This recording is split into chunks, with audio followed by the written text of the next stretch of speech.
Hello and welcome to the Con Couple. I'm Richard, I'm Caroline.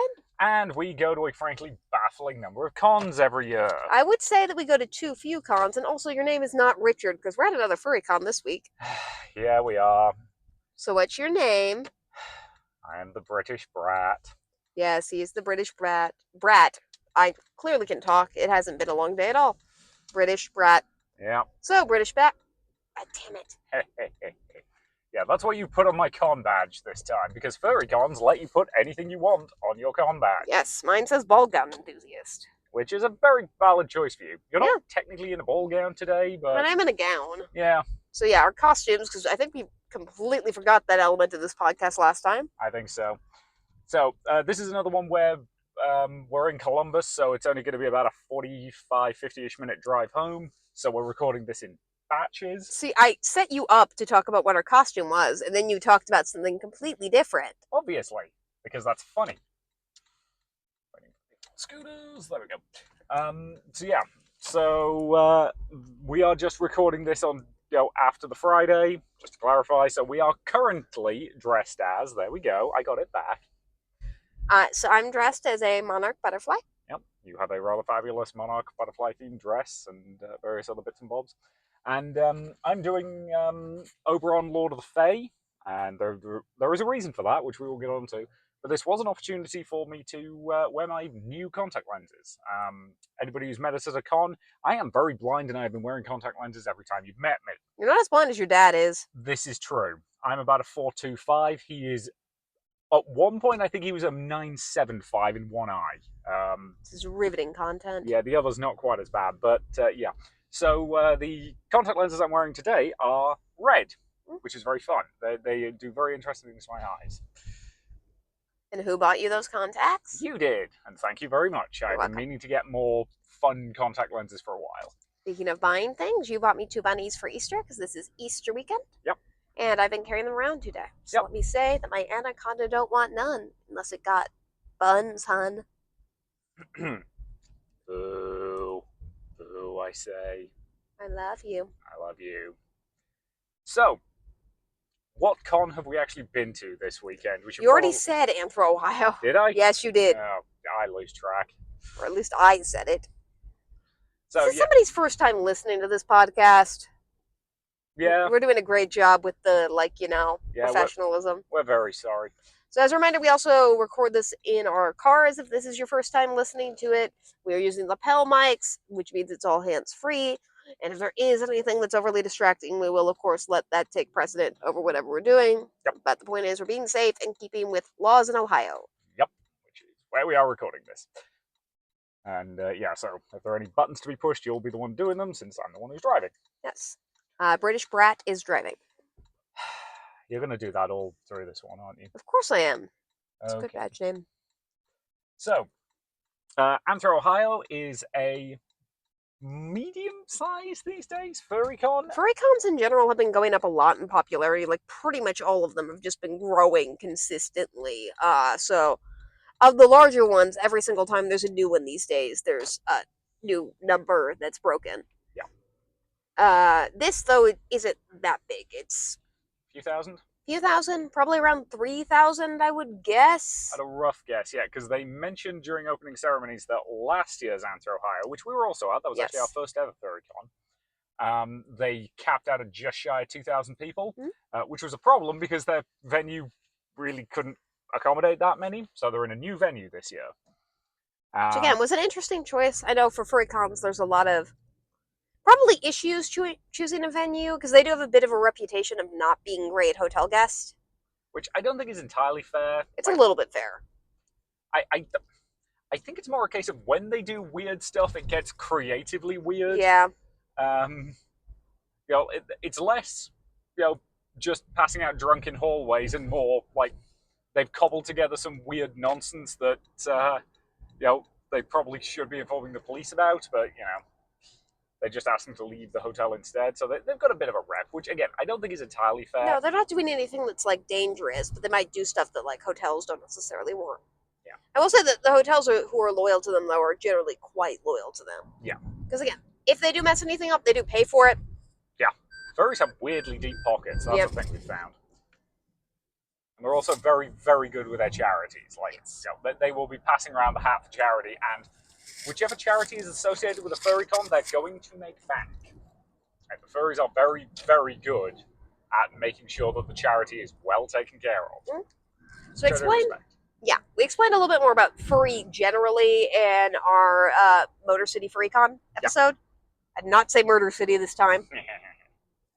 So you can check that out if you want to know like more about what a FurryCon is. I think we're probably not going to go over like what is a furry again or anything like that. I would say at this point we can probably take it as read that we can talk a little bit about how we started going to FurryCons as people who are not furries, though. This is true. So as you might have gathered from listening to a podcast in which we just talk about the cons we're going to, where we've managed to do weekly episodes for the past 2 months, we go to a lot of conventions. Pretty much all types. Although we still haven't gone to a HorrorCon, that's kind of on our list. HorrorCon is on our list. There's a couple of other types that I don't think we've been to yet that are theoretically on our list. I did send you one to that optometrist convention, I think. You did? No, it was a mortuary convention. Oh yeah, it was a mortuary convention. Which one you sent me a link to, and I looked at it and I'm like, I'm not entirely sure if this is a joke. But if she wants to go to it, we'll go to it. Also, don't ask me how I mixed up optometry and mortuary in my head somehow, but I did, so that's cool. Yeah, we might be a little tired, it's fine. Called Punch Drunk.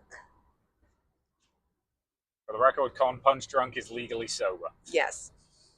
It just means you're tired from having fun at a con. So basically we're at MarCon, which sadly this year looks like it's not happening anymore. Yeah, rest in peace, MarCon.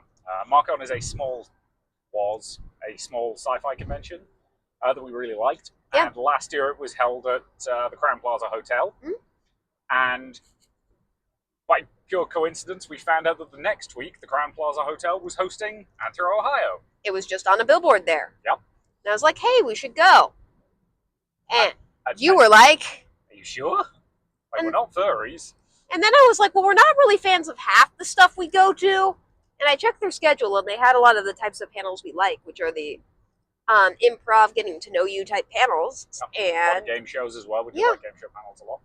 So we figured, why not? What the hey? It's it's in a hotel that's relatively easy for us to get to. There's free parking. It's relatively low cost. There weren't any other conventions on that week that looked interesting, so we decided to try it. Yeah. And we had fun at last year's AnthrOhio. Yeah. We only had one major criticism of it, which was they had outgrown their venue. Mm-hmm.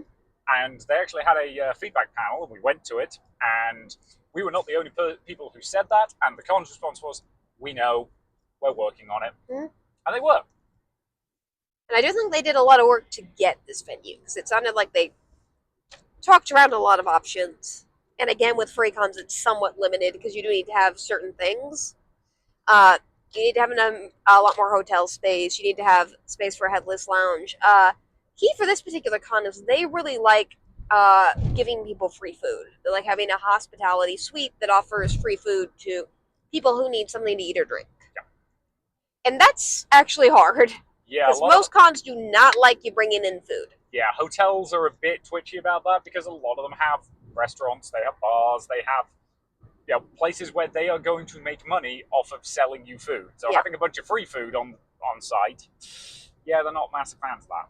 And I do get the impression there's a lot less free food than there was last year. Uh-huh.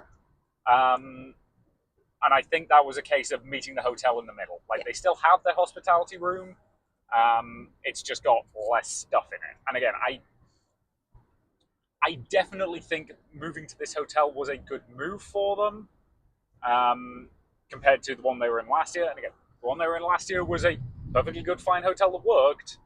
They've just outgrown it. And that happens. So the hotel they were in last year, again, if you're interested in looking for con spaces, and this is something we actually have researched a bit just because we go to a lot of cons in Columbus because it's the closest major city to us. There's really not that many options for event spaces in Columbus in terms of small to medium-sized event spaces for cons. There's not a lot of good stuff in that range. Yeah. There's the Crown Plaza, which is where they were, which is where MarCon also was, and a couple other small cons. I think Cabbage Con, which was a con about Avatar back when it was happening, was at that space. We went to that one year. And those are, I think, the 3 we've been to. And that's a pretty adequate con space. It's an older hotel. You can tell it's an older hotel. Has But some decent-ish event space. Has some problems with heating and cooling. yeah, but again, if you're looking at anything up to about 1,000 to at the top end 1,500 people, it's a decent space. Mm-hmm. But as I say, last year they kind of hit close to 2,000, Yeah. and based on our badge numbers for this year's con, they've probably gone over that 2,000 mark this year. Significantly. Our badges are just shy of numbers 2,500. And I registered like 2 weeks before the con started, so there was still a decent chunk of people registering after us. Yeah. So I'm curious to see if they'll announce the numbers in any official capacity. Some cons do, some cons don't. That's absolutely fine. They're not obligated to do that. But it's mostly just for our curiosity. Mm-hmm. So do we want to talk about their new venue? Yeah. So we originally thought this was going to be in the Greater Columbus Convention Center. We're kind of excited about that because we haven't been to a con in the Greater Columbus Convention Center yet this year. Which is a pity because we adore the Greater Columbus Convention Center. Yes. It's great. It is easily our favorite place to go to a con. Mm-hmm. Where they actually are, and this is why we were confused, is they are in the Hilton, which is just across the road from the Greater Columbus Convention Center. And connected by a sky bridge and has hotel rooms on both sides. I'm a bit unclear if those are like the same hotel or separate branches of different hotels. Yeah, my guess, and this is a guess, I have no information to back this up, I suspect these were two separate hotels, and then one of them got bought out by the other, so that they're now one hotel officially that's kind of split across two pieces. Because they do have a couple of events in a building across the street that's connected by a sky bridge. Yeah, and it does look to me like an awful lot of the hotel room block is over that way, which is fine. Yeah. But it did lead to us being a little confused because, again, if you listen to the end of the last episode, we said we were going to be in the Columbus Convention Center, and it's not. Yes. Though it is very easy to get into the Columbus Convention Center And through the that Columbus sky Convention bridge. does not care about you wandering around in it as long as you're polite, which we are. And again, which does also, when we talk about food availability a little later, we will talk about the time that we sort of went through there. So yeah, and in terms of the space itself is definitely larger than their previous venue. Though the way they've got it set up is they've got a main event and two panel rooms, panel 1 and panel 2. Just a little bit sparse for a liking in terms of events for a con of this size. Yes. Which again, I have noticed, and you don't completely agree with me on this one, furry cons do seem to have slightly less paneling than other similarly sized cons. I mean, Motor City FurCon had a ton of paneling. Like, a ton. This is true. And you have to think about, like, Fan Expo and how little programming they had comparatively to the size of their event. I do think it doesn't scale. Like, I would agree with AnthrOhio, which people are already asking if we're going to be at, and I hope that we are. Probably in July, although it's a massive undertaking because it's a 20,000 person convention. Yep. Doesn't tend to scale its paneling as much to the amount of people that are there. But also, like, I think the more people you get, the less people who are likely to be interested in panels go to cons, if that makes sense. Yeah, I would say so. I will say that the panel rooms today's Friday, were pretty packed consistently from kind of full to overwhelmingly full. Yeah. Throughout pretty much all of the day. I would agree with that. Again, partially that comes down to the way that they were set up, and we'll talk about it a little bit once we got onto like what we did day to day. But there was definitely a lot of like stuff in panel rooms getting rearranged by the panelists for what they needed, and then not getting reset afterwards. Yeah. Which did lead to some issues. So how the convention space works is on the bottom level. So there's like a basement level, there's a lobby level, and there's a second level of like the space that isn't just hotel rooms. So on the top level, there's mostly just a bar and some kind of chill out space. Yep. And that's also where the sky bridge over to the Columbus Convention Center in the other half of the hotel is. Which has a couple of like dinner events for sponsors for people who buy the more expensive badges. Yep. We didn't do that, so we haven't checked out that space. Yep. On the main level, there's hotel registration, there's con badge registration, yep. There's the video game room, Yep. there's the board game room, and there's the hospitality suite I mentioned, which is, at least when we walked by, pretty consistently packed. Pretty busy. There's also the Headless Lounge along Yes. there, which again, if you are not familiar with the concept of a Headless Lounge, it's a space where people who dress in full fursuits can go and cool off. Because taking off your fur head, if you're a furry, can sometimes feel like being naked or like getting undressed in a kind of over-revealing way, so a lot of them don't like to do it in public, so having a kind of a private space where they can do that is more comfortable for them. And among other things, like there are no cameras allowed in there and that kind of stuff. So they have like cool-down areas and stuff like that. Yeah. The only people allowed in that space are fursuiters and their handlers, so we have not been into that space. Neither of us are fursuiters. Nope. But we haven't heard any complaints about it. I'm sure it's set up and running well.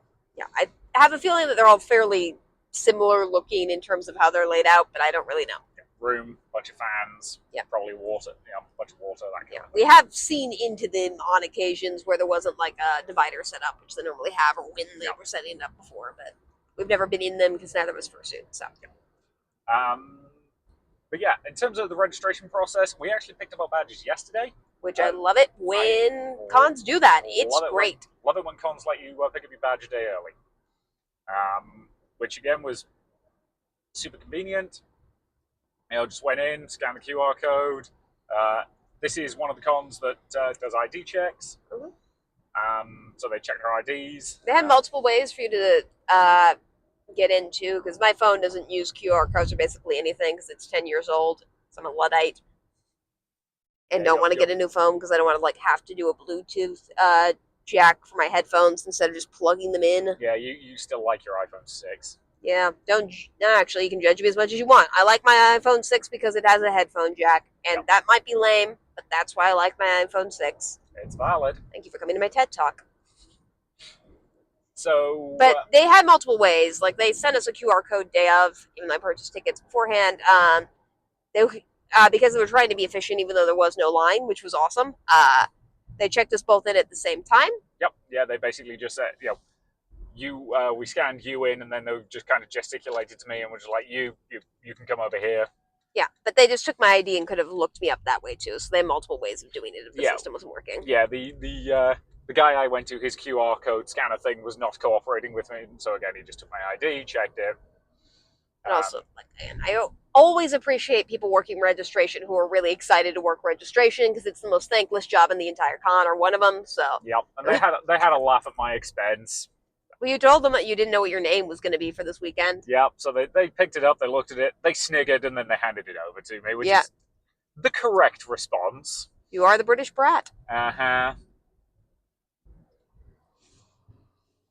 So, yes. What was the next thing? So you want to describe any more venue stuff before we move on to... We should probably talk parking. Yes.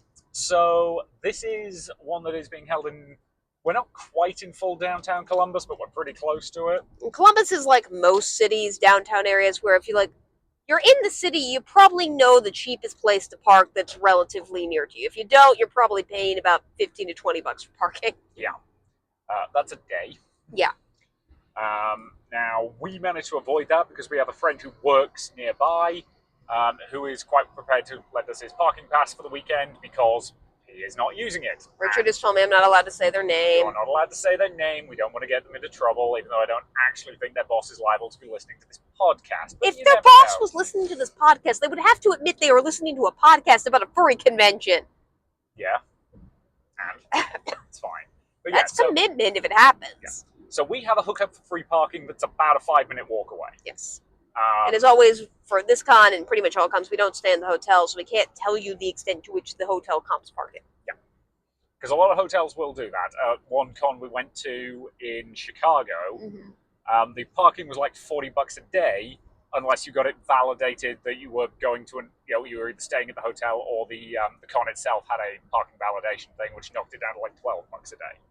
Which, still a little pricey, but much, much more reasonable. Yeah. So, yeah, that's parking. Do you want to talk about food now? I should probably talk about food now. So, as we mentioned, there was the hospitality suite, which had some basic stuff. There is a bar or sort of bar lounge thing on site that had some fairly promising sounding food. Mhm. And what we did when it was time for me to get some food was we just went over to the Columbus Convention Center and went over to their food court, which was, again, the food in that food court is pretty decent. I specifically went to Jet's Pizza because that was about the only thing that was open, unless I fancied Subway. And I suspect that's because there doesn't seem to be anything else on at the convention center this weekend. And that was one of the things that, like, when we were planning this con, we were assuming that they were going to be using the Hyatt, which is in the convention, or sort of in the convention center, because it's got a lot of space, and we figured it would be, the right kind of thing for their needs. So I am curious to know why they didn't do that. I'm suspecting it was probably either Price, money, or again. Yeah, the convention center, for the most part, there was an event on Thursday, which was like a workers' rights comp conference. Interestingly, when we picked up our badges, somebody afterwards, because we just mostly picked up our badges, said hi to a couple people we knew from other cons and left relatively, like, we weren't there more than an hour. But on the way out, somebody from the workers' comp con, because I was just dressed up, because it was a Thursday and I'm always dressed up, like, asked what was going on. So yeah, we told them, and they were like, "Oh, cool. So if I, like, do I need a badge to get in?" I'm like, no. So yeah, this is maybe a brief tangent, but I think it's worth talking about because it comes up a lot. So ghosting cons. Yep. So ghosting cons are basically when you go to a con without a badge and go to whatever events they let you into without a badge. Yep. It varies in terms of, as an ethics professor, which is always an awkward thing, it varies in terms of its ethics. In a case of, most cons are pretty clear that the Thursday night pre-events, especially for free cons, tend to be free. And in this particular case, there wasn't even any official programming on Thursday nights. No, it was just turn up, get checked into your hotel room, pick up your badge, and they're furries. There was definitely at least one room party. There were one party of this, and there were people hanging out at the bar. But, like, it doesn't cost you any, like, additional money besides what you're going to spend on drinks to go hang out at the bar. Like, there's no rule that says you can't do that. Exactly. So I think, like, that, in terms of quote-unquote ghosting, is fine. Yeah. Now, if you'd been going to panels today without having paid for a badge, that would have been crummy behavior. Yeah, I would not view that as okay. Or like trying to sneak into the dealer's den or artist alley. Yeah. Which is especially interesting with the artist alley setup this year. Yeah, we will talk about that. That might be a little bit less okay. Although technically possible this year, because I don't think anyone was checking. We did get badge checked on the way into the dealer's den. Yeah, but the artist... Anyway, we'll get to that in a minute. The point is just generally try to be a good sport about it, because, like, for people like me with accessibility issues, like, having less interference moving around the convention is, like, great. And I don't want that to go away because, like, people aren't buying badges and cheating the con out of money when, again, cons, especially furry cons, are non-profits. Yep. If they have any excess money, it either goes back into the con or for charity.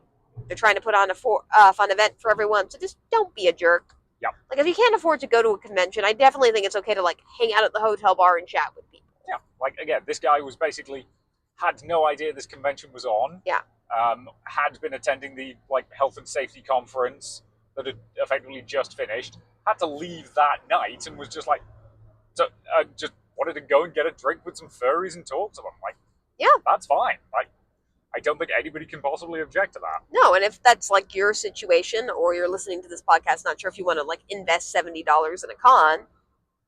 Doing that on, like, the first night. Yeah. And just kind of getting a sense of the vibe and deciding then and there if you want to actually buy a ticket. Because you can't buy your day off. Yeah, most places let you unless they have a cap that they're fulfilling. Yep. Yeah, there was a QR code up in the hall that was just, register online. Yeah. If you hadn't already done so. And again, like, this is a relative, like, so the last FurCon we were at was Motor City FurCon, which was an 18-plus con. Everybody there was an adult. This one isn't. This is an all-ages con. Mm-hmm. There are some events that are 18-plus. Yep, but for those, they were badge checking at the door. Yes. And given that they only looked at our badges, I'm suspecting, I don't have a confirmation of this, I'm suspecting if you are a minor, you had got given a different badge than if you are an adult. Just so they could, because that also means that people aren't having to constantly fish out their IDs. Yes, which I appreciate. Yeah, and our IDs did get checked when we picked up our badges. Yes. So I'm willing to bet if if our official IDs had said we were younger than 18, but our con badges had been for 18 plus, they probably would have had an issue with that. Yeah. Although again, it is fairly difficult for you would have to be like pretty close to 18 to even like have the ability to be able to do that in the first place. But even so, I'm glad they're checking. Yeah, I would agree. So yeah, it was cool that that person like asked us. But yeah, I don't know why they're not using the convention space. They are doing a talkback panel on Sunday. It sounded like they said they were at one of the panels we are. It's not listed on the print schedule we got. By the way, this con also did print schedules, which we love. Love a printed schedule. Honestly, my only real complaint about it is they've listed everything just like as a list. Sometimes it's also useful to have a like timeline view that you can look at, but that's a very, very minor complaint on my end. But having that printed schedule is amazing, just to kind of look through and have and fun. Yeah. We did not get lanyards with our badges. It's mostly just because I think we were confused if we were allowed them, because there's like a separate like swag area for sponsors to like get stuff. But I think we discovered the next day that everyone was allowed lanyards, which is fine. We've got a lot of lanyards. Yeah, we've got a lot of spares, so we're using the lanyards from Motor City Furry Con. But I do want to shout out that this con, like a lot of furry conventions, really celebrates artists. So their guest of honor is an artist called something like Foxhound. I'll look it up later. I will remember it for tomorrow's podcast. Yeah. But they designed like the programming, and I think they designed the badge layout as well, which looked really cool. So they did. Yeah, and I think they also designed the official con T-shirt. Mm-hmm. So yeah. So did we finish talking about the food? I think we got sidetracked. Yeah. Okay. Yeah. Again, a lot of availability of food. They also, I will say, in the registration area, they had a guide that was basically just, here's all the places to eat near here. Yeah, and a lot of them are doing deals with the con. It's very cool. Like one of them, I think, I don't remember the name of the restaurant, it's like donating money to the con's charity for everything you order or something. Yeah, it was basically, if you present your con badge, you get a like 10% discount, and if you get the special, I think it was like the wild dog or something like that, because it was a hot dog place. For every one of those they sell, they're going to donate a dollar to the charity. Mm-hmm. Which is love to see that kind of like local connection. Yeah. Especially given that this is the first year they've moved into this venue. Like they have been doing work to prep for this move. Yes. I can see that. And it is a very nice, just in terms of space, venue. It's very ritzy. It is. Again, little overcrowded in the corridors at a couple of points today. But once they opened the rooms, they stayed open, which I'm glad about. We were a little worried before opening ceremonies that they were going to be sort of keeping rooms locked and clearing panel rooms and that kind of stuff. But they weren't, which is good. So yeah, you want to get into what we did, or is there anything else that you want to... I think that's the main stuff. I think at this point we are on to chronological. So yeah, on Thursday again we went down, picked up our badges. Pretty straightforward process. Typically, AnthrOhio last year had some stuff going on Thursday, but I just don't think they could. AnthrOhio. AnthrOhio's the big one. It is confusing. AnthrOhio did have some programming Thursday last year, but this year I think they either might not have been able to rent space. Some of the people who were running some of the events couldn't be here this year. Yep. They also did change dates. It's worth mentioning. They used to be about a month later than this, in like late May. Yeah, I also think they're directly across this weekend from Las Vegas FurCon. Yeah, which I don't think they want to be. No, but that does mean that one of the people who was a guest last year, Alkali, is not here this year because he is now Las Vegas FurCon's comedian in residence. Which, good on him. That is a thing I think he deserves to be.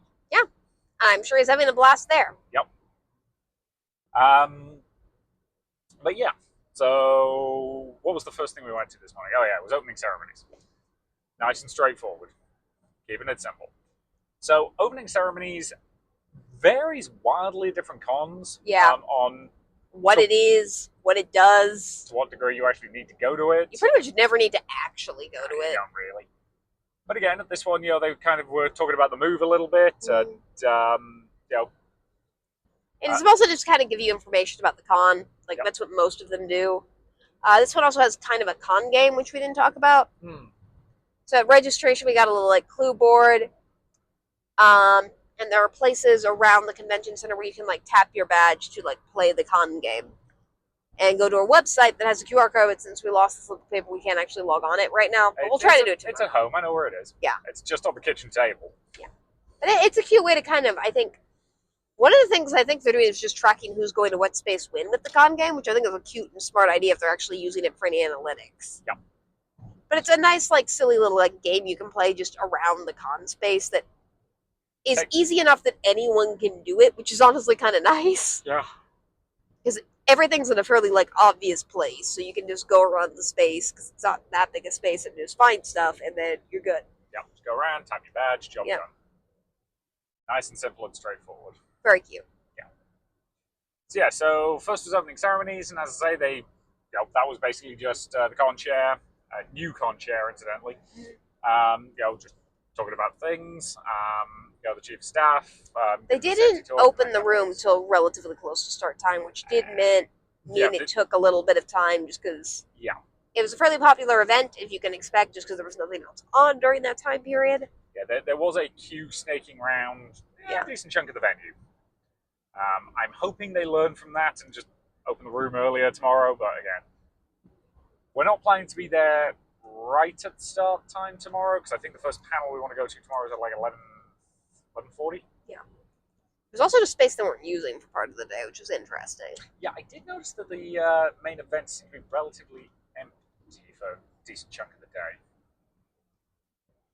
which was interesting. Again, I do wonder if the shift in weekend made it harder for them to get panels and panelists.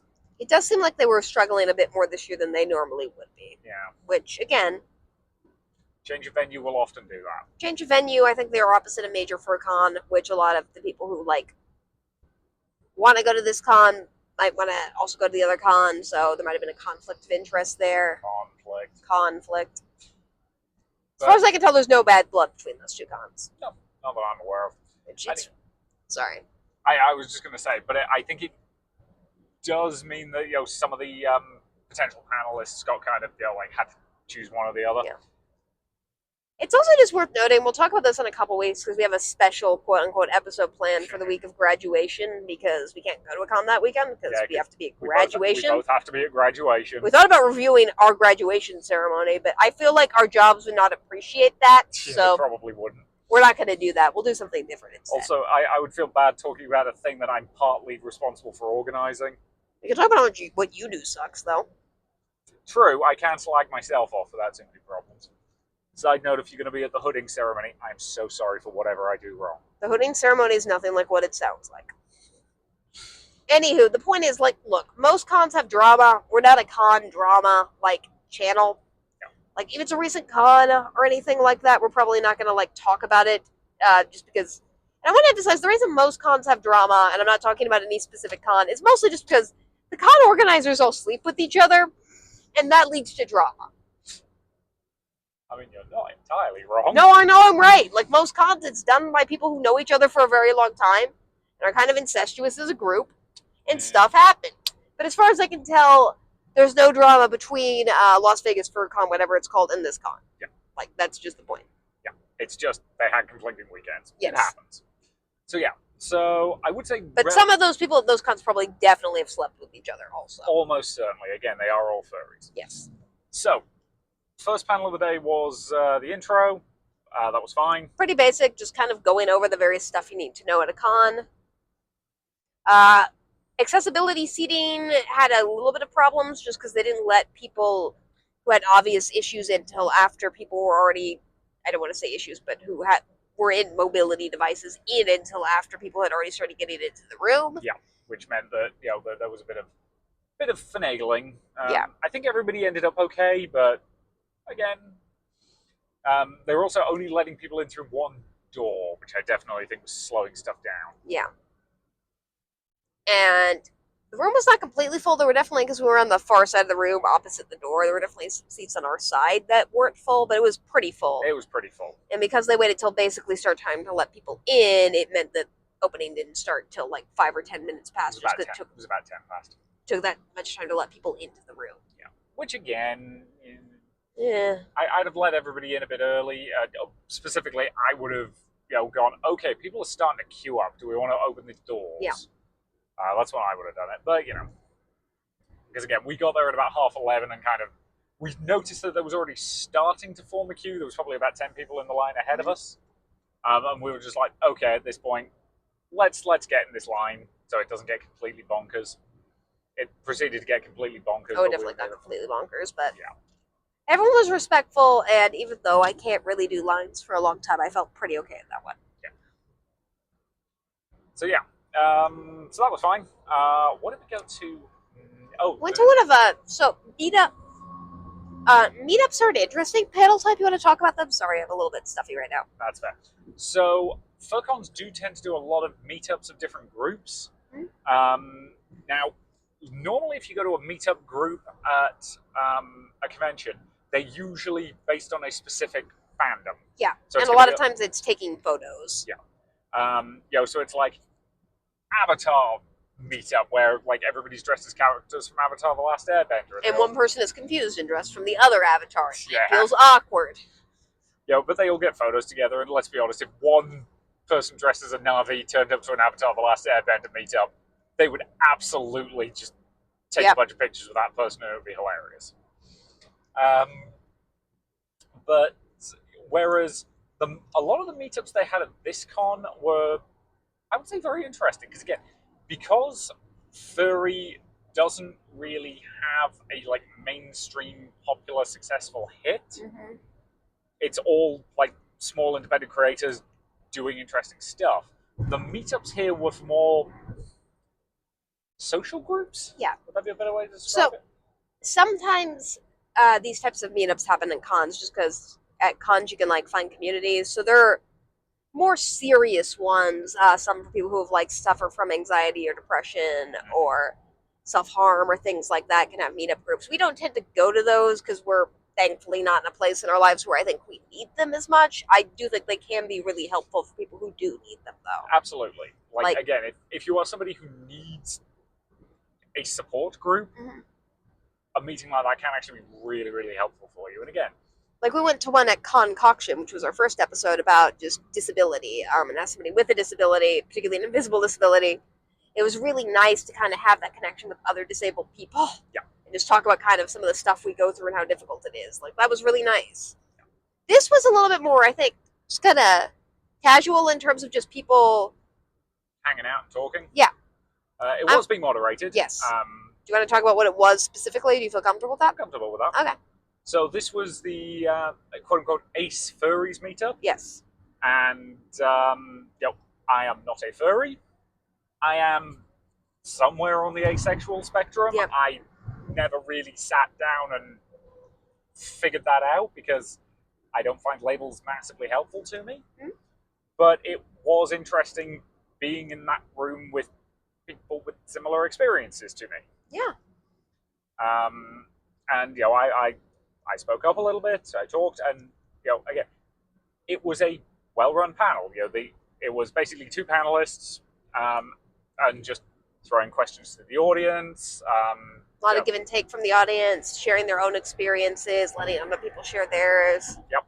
My only real criticism of the panel is I do feel like they maybe should have flagged that one as plus 18. It's one of those things, because you're like, it's a panel about not having sex. Yeah. Which like flagging it plus 18 might also off-put some people in the ace community who don't want to talk about plus 18 things. Yeah. So and for the most part, like, we talked about not having sex in various ways, which is not plus 18. And nothing in there was, like, remotely graphic. It was just kind of stuff that was maybe a little bit borderline, but it's also something that was borderline enough that I think I would just trust parents to make judgment calls. I think so. And again, like, it is also something that, like, I'm going to be honest, there are going to be ace teenagers out there for whom a panel like that probably would have been useful. So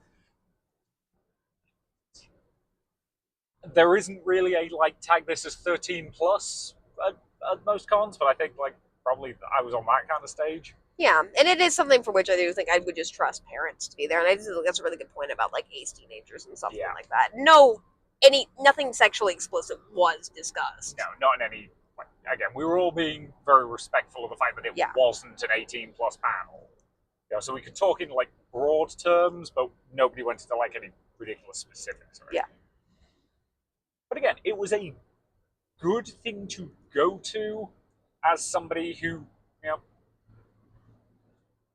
again, like, we don't need to get into my issues, but it was a good panel. I'm glad we went. I am too, and I do think if you're in a place where you're exploring a new identity, going to a panel like that could be really useful to you. Yeah. Or for somebody who knows you're that identity and just needs to express it to somebody, it can be useful. Yeah. But this is where we get into the issues I mentioned with kind of panels being, or panel rooms getting kind of messed around with. So when we were in that particular panel, it had like a series of long tables with chairs behind them, all facing forward. Yes. Fine. Worked okay given the type of panel we were doing. Didn't need to be anything fancier than that. So after us was a trans and bi meetup group, which was also awesome. Trans rights are human rights. Yep. We support that on this podcast. So sorry, if anybody's familiar with what's going on in the UK at the moment with regards to trans rights, that's why I'm sighing. I really do not like what's happening in my country at the moment, but yeah. And non-binary identities are also valid. Completely. But we don't identify as either trans or non-binary, so we didn't feel like that was the media group for us and didn't want to take away space for other people, so we left at that point. So we left at that point. And again, one thing I will note about this con is that the panels have been either 40 minutes or an hour, and they've been leaving a 20-minute gap between the end of one panel and the beginning of the next, so there's enough time to go which in. Which works, I think, particularly well with like meetup groups and stuff like that, because multiple meetup panels, which tend to be 40 minutes long, had people just kind of lingering and meeting up with like other people afterwards, which they should be able to do. Yeah, I would agree. I think that's a good space to do that. Oh, also we should mention that the asexual meetup panel, also the people who at the front of it were running it were giving out plushies, which, you know. Yeah, there was plush getting lobbed into the audience, which you very much appreciated. It's the easiest way to win your way to most Furry's heart, including mine. So that's fair. And I do think had enough plushies for everyone who wanted one, which is pretty awesome. Yeah, because you got one. Yeah. But yeah, what was the next thing we went to? I will look that up while you explain the panel situation. Yeah. So one of the things that the group after us did, the trans and non-binary group, was they rearranged the panel room. They pushed they moved a bunch of the chairs, pushed the tables kind of together, so it became a space where they could like sit across and look at each other and talk to each other, which was absolutely fine for their panel. Because again, I think that ended up being much more of just a meeting up with other people and talking and just friendly hangout space. They didn't reset the room after they'd done that when they left, which meant that panel room kind of just ended up like that for the rest of the day in a way that was not terribly helpful for every panel after then. Yeah. That was trying to be a more traditional, like, panelists at the front, everybody else looking towards them. And again, I don't have a problem with them rearranging the room. It's just, it feels like it should have been reset when they were done. But I don't know to what degree the panel rooms were being sort of observed. Yeah, was that when we had a little bit of a break, I think? I think so. Sorry, I had to do show past events because the online schedule shows you current events, which is probably useful if you're not doing a podcast and need to look at what you did that day because your memories are so horrible. Yeah, I think that, yes, because at that point we had a little bit of a break in memory serve. So again, we had a little bit of a wander. Yeah. Just kind of went over to the convention center for a few minutes to just kind of chill out and relax and drink a beverage in quiet. Yeah, which was cool, and I do like that it's at least connected and they don't mind you chilling in the space. Yep. Saw some other people doing some similar stuff. Yep. Then we came back for the furry collector meet panel. Yep. Which was cute. We didn't stay in the one terribly long just because the room was busy, and I think we just needed kind of a bigger, more open space for it ultimately, generally. Yeah, for the sort of plush collector panel. Which again, we stayed up for a little bit and then kind of, we reached the point where we were like, okay, I think we're good. We're going to head out now. This is getting a little overwhelming for us. Yeah, it's just the room was a bit crowded with all this stuff in the plush. I would like to see that done again, maybe in a little bit more open space for me. Yeah. People seem to be having fun, though. Exactly. So at that point, we pivoted over to, what was You and Your Muse is what it's called. Yes, You and Your Muse.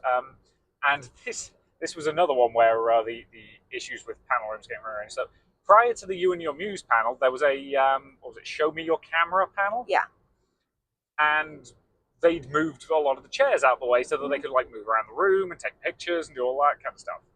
And they didn't reset the chairs when they were done, which meant that the panelist for the next thing came in, was having trouble with the microphone, and you and I were just kind of looking at this room going, there is not going to be enough places for everybody to sit unless somebody like resets all these chairs. Yeah.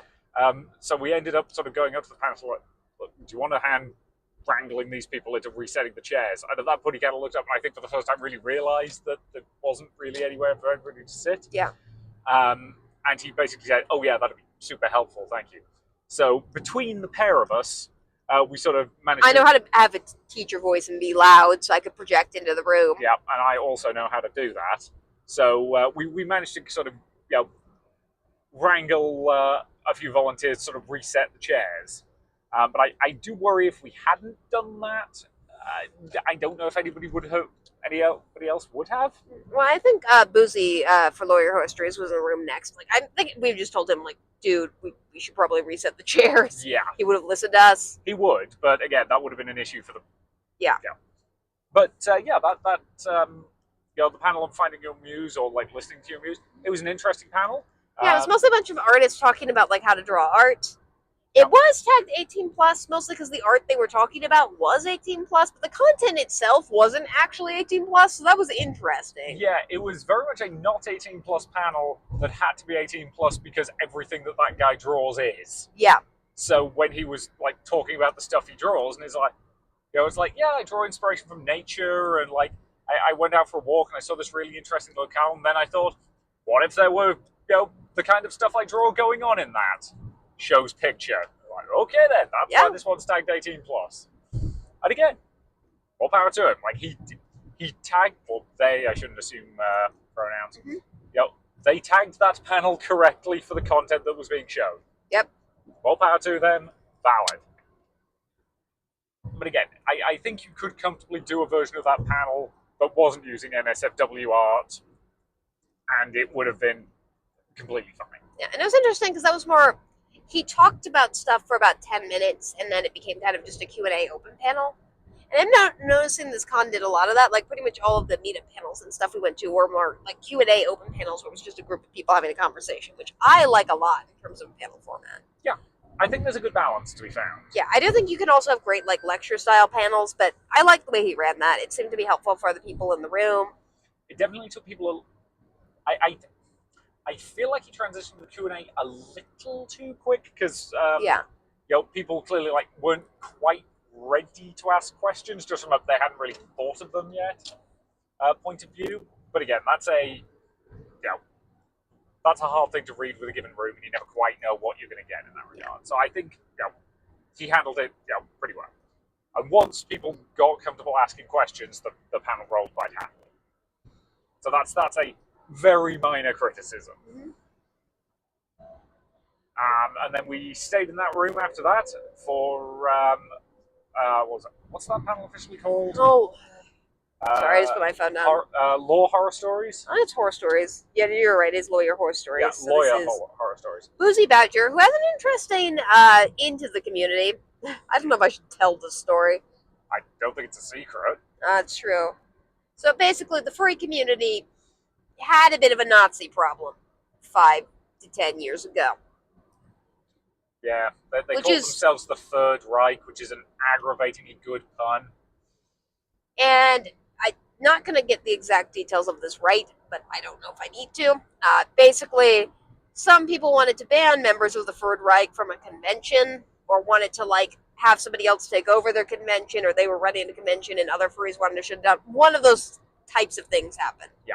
And basically, Boozy thought this whole thing was funny, didn't identify as a furry at the time period, and wrote a legal case against the Third Reich or people in it for basically being idiots. Yeah. And since then, the furry community's adopted him as one of their own. Yep.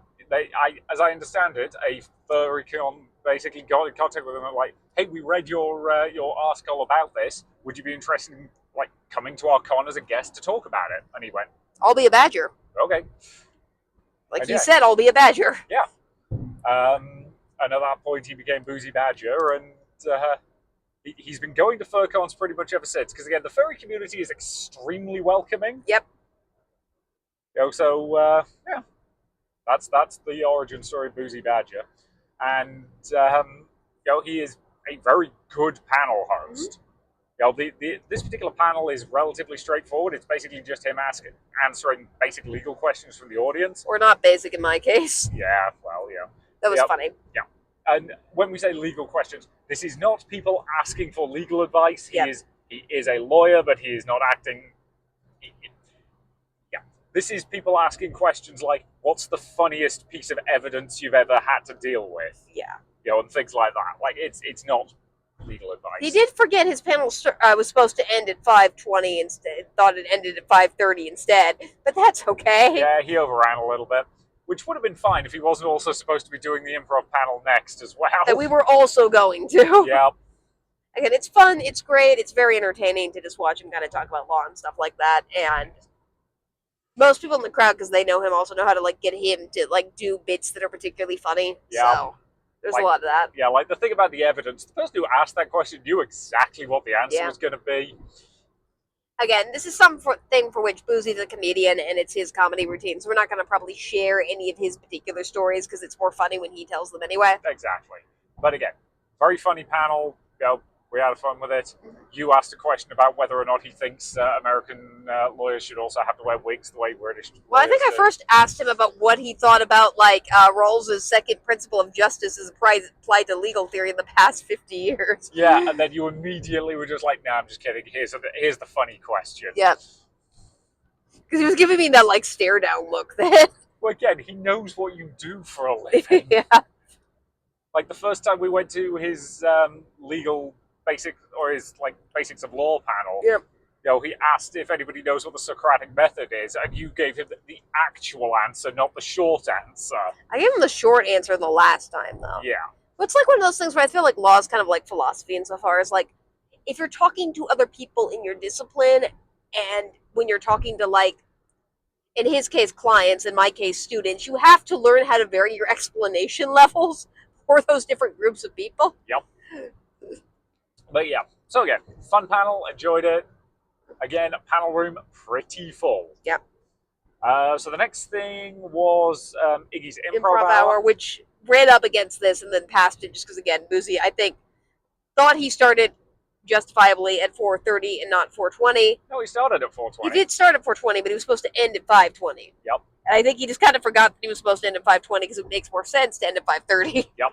Which is fine. Yeah, so we then sort of hurried across into the other panel room for Iggy's improv hour. Yeah. And again, because of the way the room was now set up, there wasn't a lot of seating in there. No, there could be more seating, and also more seating that allows people to see. Just because part of that room, for whatever reason, has a blackout curtain over blackout the side. curtain. I'm assuming that's used for something, but I don't think it was used in this panel room at I'm all. assuming probably technical reasons of some sort, because I do know they're doing at least some dance stuff in there. Yeah. But it makes it hard to see, and the room wasn't terribly well laid out in terms of seats because of that. Because I don't think anyone's moved it back yet. Yep. So we ended up slightly off to the side, and I ended up just sitting on the floor because that was easier. But again, Iggy is very good at running improv panels. That was a lot of fun to watch. You actually did get to participate. Yeah, this wasn't a participatory one, but they asked for somebody from the audience to describe an average day of their life, so that the panel of comedians could then act it out. Yeah. And constantly get interrupted by you correcting them. Yeah. That was the actual format. She wasn't just doing it for funsies. Yes, I was told to. Yeah. But yeah, so that was a lot of fun. Very silly. A group of people who know how to present that kind of panel. Yeah. Yeah, it's always fun to see when a group of comedians can do that in a room. That's pretty interesting. Yeah, because panels like that can be very hit and miss depending on the quality of the comedians in question. This group knows what they're doing. Yeah, they can carry it, which I always respect. Yeah. And they can carry it when a very key member of their group is not there, who generally runs those panels, which is even more awesome. Yeah.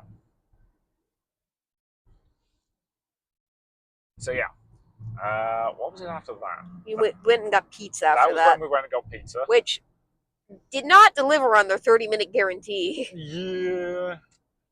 Yeah, so we had about a 40-minute break at that point before the next thing we want to do. So we figured that will be enough time to go across the way, go to the food court, get some food, come back. So it takes about 5-10 minutes to walk over. Yep. The only two places in the food court that were open at that time were the Subway And this deep dish pizza place. Yep, Jets. And Jets is good. You've had it before. I I've had obviously it can't before. eat it. But it does. They are notorious a little bit for taking like way longer than anyone else in the food court. Yeah. So yeah, ordered my food at 6:33. The panel we were supposed to go to started at 7.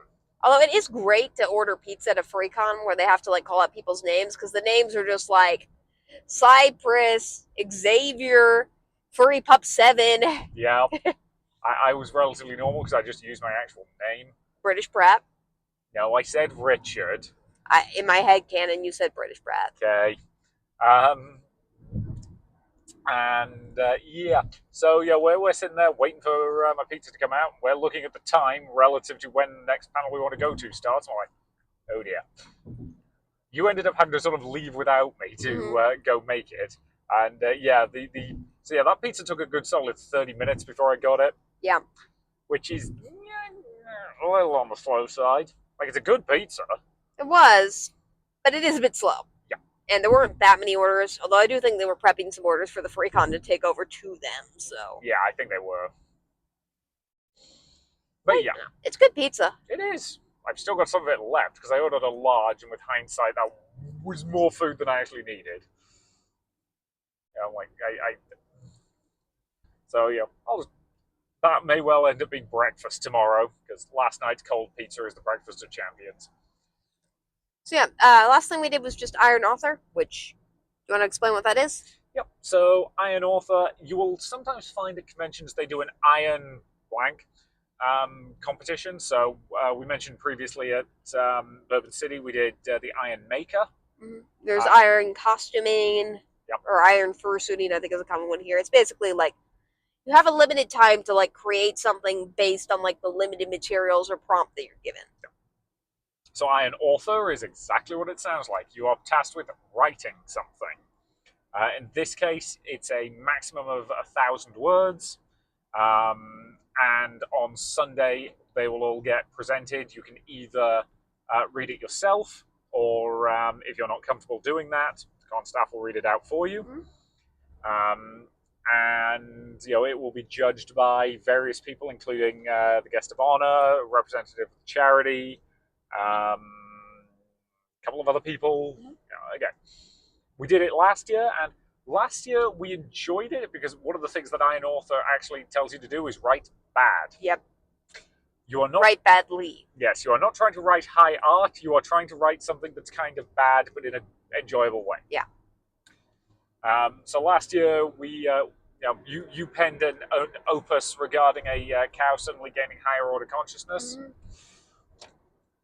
And again, there's like rules about like what you have to include and stuff like that, Yep. and like facts about certain things. It's very fun, very silly. Yep.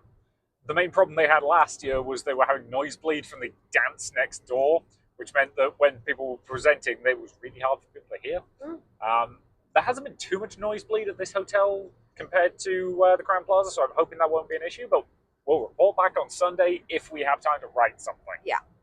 We might not. That's the one tricky thing about this, is just particularly when you're con-goers like we do, who like to do like a lot of stuff, like there's not a lot of spare time to do a writing competition. Yeah, it's basically going to come down to whether or not your brain decides it's going to come up with a brilliant idea tonight and you have time to write it down. Like, I have an idea, I just don't have time to write it down. Yeah. Keep in mind, I'm still recovering from a cold also. Yeah. But yeah, so that was kind of the last thing we did. We contemplated hanging out for some other stuff, but there wasn't really anything else on the schedule tonight that was really grabbing us. And there's some late night stuff tomorrow that we want to go to. Yeah. So we'll probably be at the con for a very long day tomorrow. Yeah, so we figured it was best to head home, do all that kind of stuff. We've got to quickly swing by Walmart because you're out of eyelashes. and just various other bits and bobs. And yeah, we'll talk more about like how the venue and stuff compares because I do think in some ways it's an improvement. They're still kind of struggling a little bit with a few things in terms of crowding in space, but it is their first time here. It is, and I think they'll get some stuff figured out. My main concern is I don't know how well this space will scale in terms of number of panel rooms. Yeah. That's a very loud motorcycle you're riding there, good sir. And if you had something that wasn't opposite Las Vegas FurCon, for the record, we don't know what the name of this FurCon is, and I'm too lazy to look it up. I think it's genuinely Las Vegas FurCon. Yeah. Because I heard somebody refer to it as LVFC. Yeah. Maybe your brother's going to it. There's no way my brother's going to it. For context, her brother lives in Vegas. He's, as far as I know, not a furry. That would be way too interesting. Anyway. Yeah. So, but yeah, is there anything else we want to talk about with regards to day one? I think those are, again, the main things. Like, we'll do the same format we always do, where we'll talk about, like, events and stuff we didn't go to, and other events that happen at, like, free cons over the course of the weekend, at the end, after we finish dissecting the con the next 2 days. Yep. So this will probably be a longer episode, because driving. And there is a fair amount to talk about. Yeah. But yeah, as I was saying, my main concern is if they do manage to get a lot more programming next year, I don't know where they're going to put it. Because I don't know how many like extra rooms they have. Because the one thing we did also do is we had a walk through the dealer's hall. Yep. Dealer's hall is fine. Again, it's well set up. Everything is where it needs to be.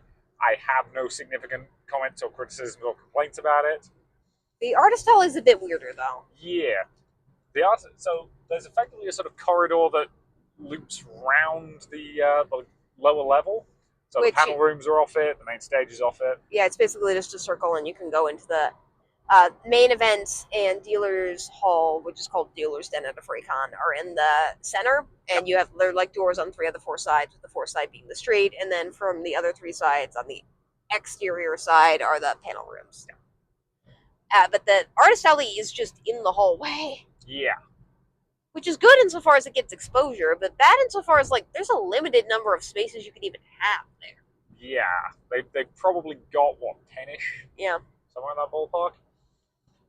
So again, I'm curious to see what the general feedback is. And again, like, nominally, we are not at peak hours yet. Saturday at most cons tends to be the busiest day. We're still on Friday. I will say cons tend to have more 3-day passes than other types of cons. They do. So I'm going to be curious to see what it looks like tomorrow, just in terms of occupancy. But yeah, again. So is there anything else we want to talk about for now, or are we good? Those are the main things. We're getting pretty close to where we'll turn off anyway. Yep. So, and we don't want the podcast to be like 4 hours long. For that, you'll have to wait for our episode on Origins. Oh, God. Yeah. We're going to break that up into multiple episodes. Yeah, I think we need to. Anywho, we'll see you. We'll worry about that later. We'll see you guys probably tomorrow. Yep. So. This is Ball Gown Enthusiast. This is British Brat. See you soon. And welcome back at the conclusion of day 2. We're back. Hi. As you can tell, it's kind of late and we're a little... We described this as like a punch drunk feeling. We're not actually drunk. We did not imbibe any alcohol. Neither of us drink on a regular basis. Yep. And yeah. You can't, and I choose not to because you can't. Which is fair.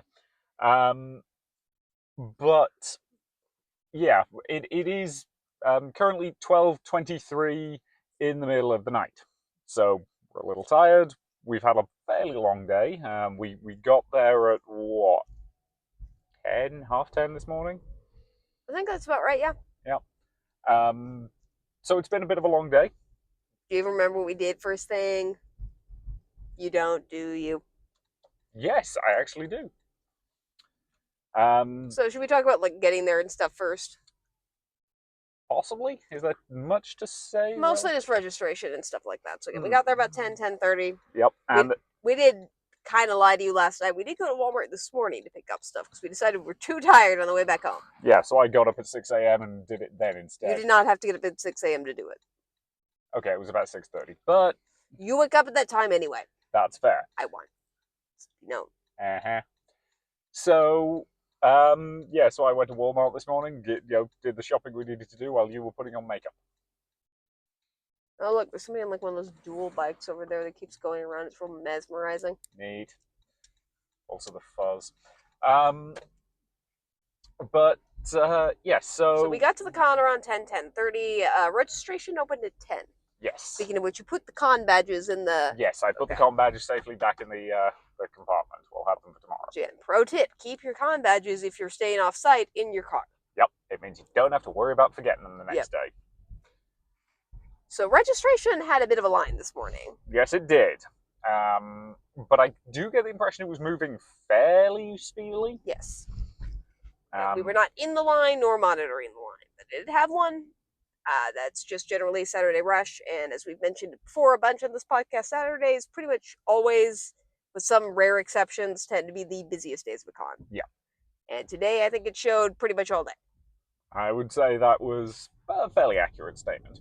Do we want to talk briefly about costumes for today? Yeah, we were unicorns today. Yep. Which, like Space Unicorn. Oh, no. No, you are not singing Space Unicorn. But Space Unicorn? You should look up Space Unicorn. Yeah, Space Unicorn is a song. It's about 1:40 long. She was introduced to this at a previous convention, and you keep playing it randomly to annoy me. It's great. Mm-hmm. Space Unicorn. Yes, Space Unicorn. So yeah, so we were dressed up as unicorns today. So Princess Celestia and Princess Luna, which actually is a costume people get, which is pretty cool. Yeah. So you're in a big poofy ball gown. You know, I'm in a purple suit with a blue cloak and a blue wig, and we both have unicorn horns. Yeah. It's great. And it didn't really fit with the theme, but we were carrying a giant knit rooster today because we got it at a charity auction at a previous FurryCon, and it's a giant rooster. The jokes write themselves. I'm sure you can tell the jokes we've been making all day. Yes, we are not a Not Safe for Work podcast, but if you're an adult, you can figure it out. You can probably figure out where the jokes were coming from for most of the day, especially after it got late and we got a bit silly. Yeah. So, the first panel we actually went to was the charity panel. We got there a little after it started. And when we say charity panel in this context, this is a panel that the charity was running. The charity for this convention is Ohio Nature Education. Yes, it doesn't actually have another name. That's just what it's called.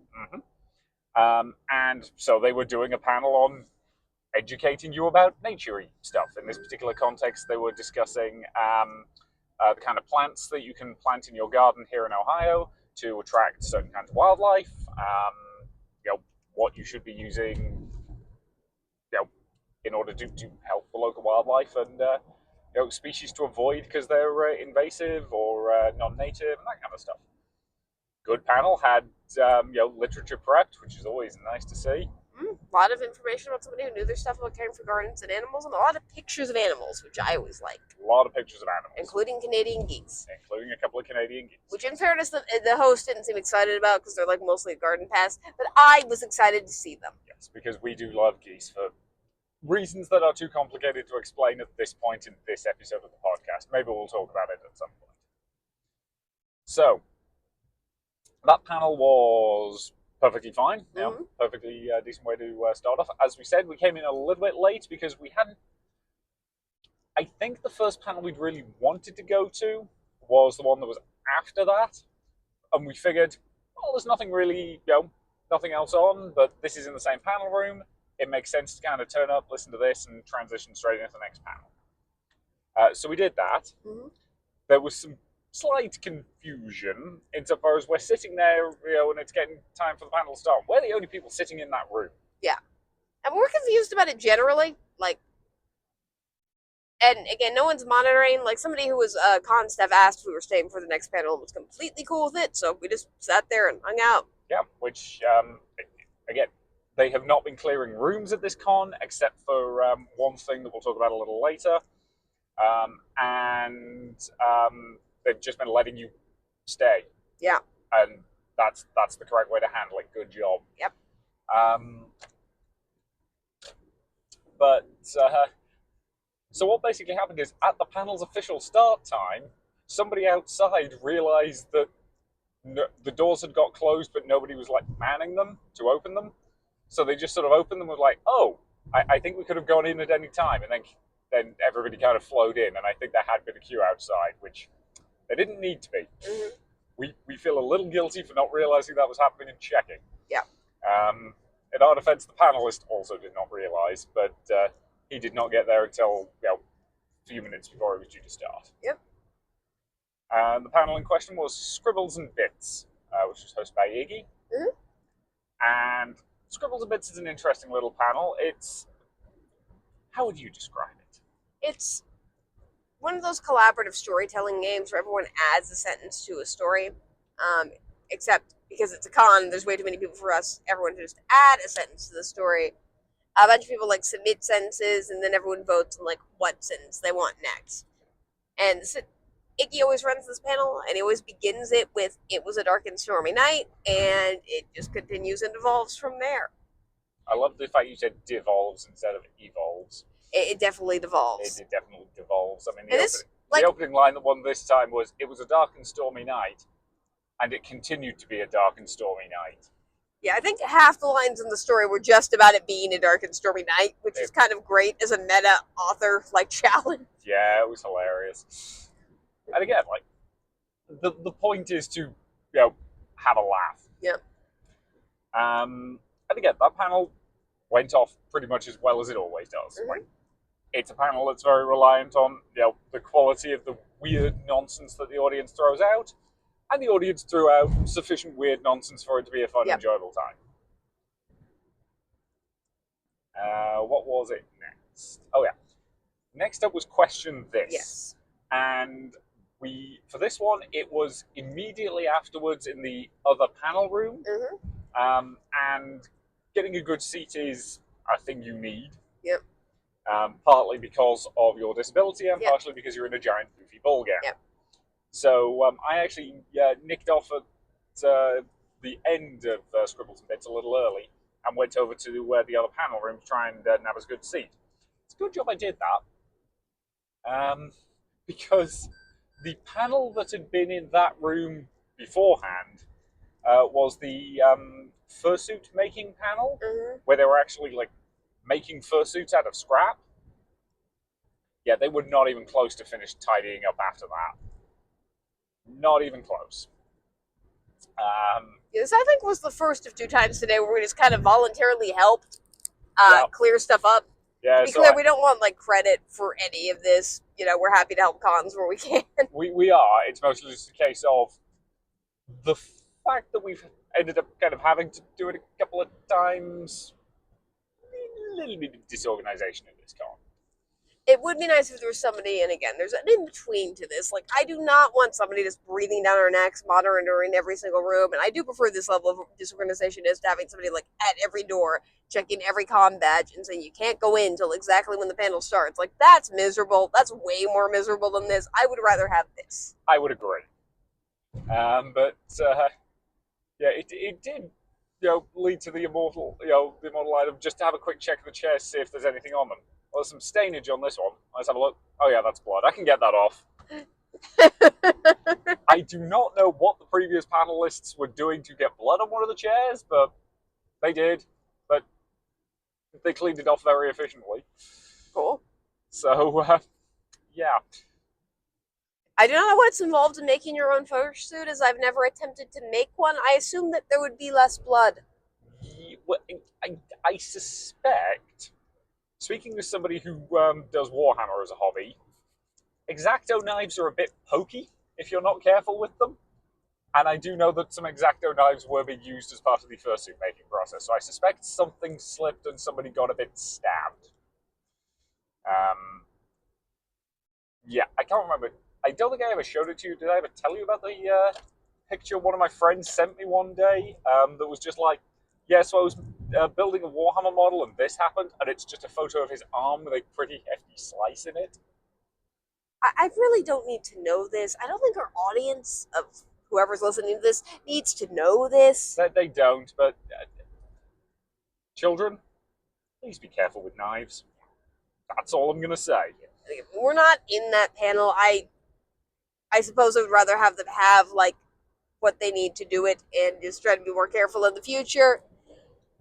Just Cons have insurance, it's fine. yeah, like I when I say blood, it was a few drops. It was not like I don't think anybody was seriously hurt. Mm-hmm. I want to clarify that. So the question this panel was interesting, based on the description in the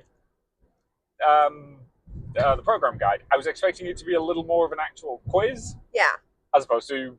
Yeah, I was expecting like trivia mixed with like comedy. This was pretty much just straight up comedy, which is cool. It was fun. Like I enjoyed it a lot. It's mostly just again, description not 100% accurate, or actually no. I don't even think the description was technically wrong. It just gave us slightly the wrong impression. But we had a lot of fun. Because the concept of this particular panel was basically a member of the panel would give a Jeopardy-style topic. Mm-hmm. The audience would then give the answer, and then the panel would come up with whatever the question was. And obviously, the sillier and weirder it, the funnier it was. Like the answer could be blue, and the question could be like, what is what I looked like after that weird blueberry picking incident, or something like that. Yeah. This panel devolved very quickly in terms of it was not rated 18 plus. I'm not sure any of the panelists did check before they devolved in this direction whether or not there were any children in the audience, and there were not. And I do find this tends to be a thing with cons generally, is they tend to devolve to what I would call probably PG-13-esque type stuff. Like, stuff that is a bit sexual, but like the jokes in that panel and most of the daytime panels we went to, the nighttime one's a bit different, but the daytime ones we went to, like, none of that was above the level of like the jokes I made with my friends when I was a teenager. Yeah. And they're not like... Yeah, nobody's getting scarred, is all I'm going to say. It's mostly just innuendo and some fun stuff. Yeah. An occasional strong language. Yeah. But it's not anything that, like, is obscene in any broad sense. No. So I think we're fine there. Oh, yeah. But again, that was a very silly panel. And one thing they did that I really liked is, I just mentioned the order. They swapped that around at the end, so that the audience was the one coming up with the really funny stuff at the end, which I always appreciate a panel that is willing to trust its audience to say weird things that will make the rest of them laugh. And I also do think, again, it's smart to set it up where at the beginning, people who know how to play the game are playing, and then the audience plays a little bit later. Yes. Just so everyone gets a chance and understands how the game works. I would agree. Like, again, that was a well-run panel. Very, very silly. Its main issue was it started about 10 to 15 minutes late, purely because there was still cleaning up the previous panel. Yeah, will say that the Make a Fursuit panels generally tend to run over time pretty consistently. Every time I've seen one, they've run over time. I think that's fine. I think you probably shouldn't schedule anything in the room after it. Yeah, put an hour break after them, just so there's enough time to actually, clear up the room and do everything else that's needed to do. So, what was it after that? So we did have a break after that. We did Lucy's Legal Funhouse, but there was about an hour-ish break, so we went over to the convention center and got food. Yeah, just Subway. Yep. And again, we love walking around the convention center. It's like home to us, so we like hanging out there. Are you okay? Yeah, my contact lenses are just being a bit finicky tonight. I think it's just the eye makeup.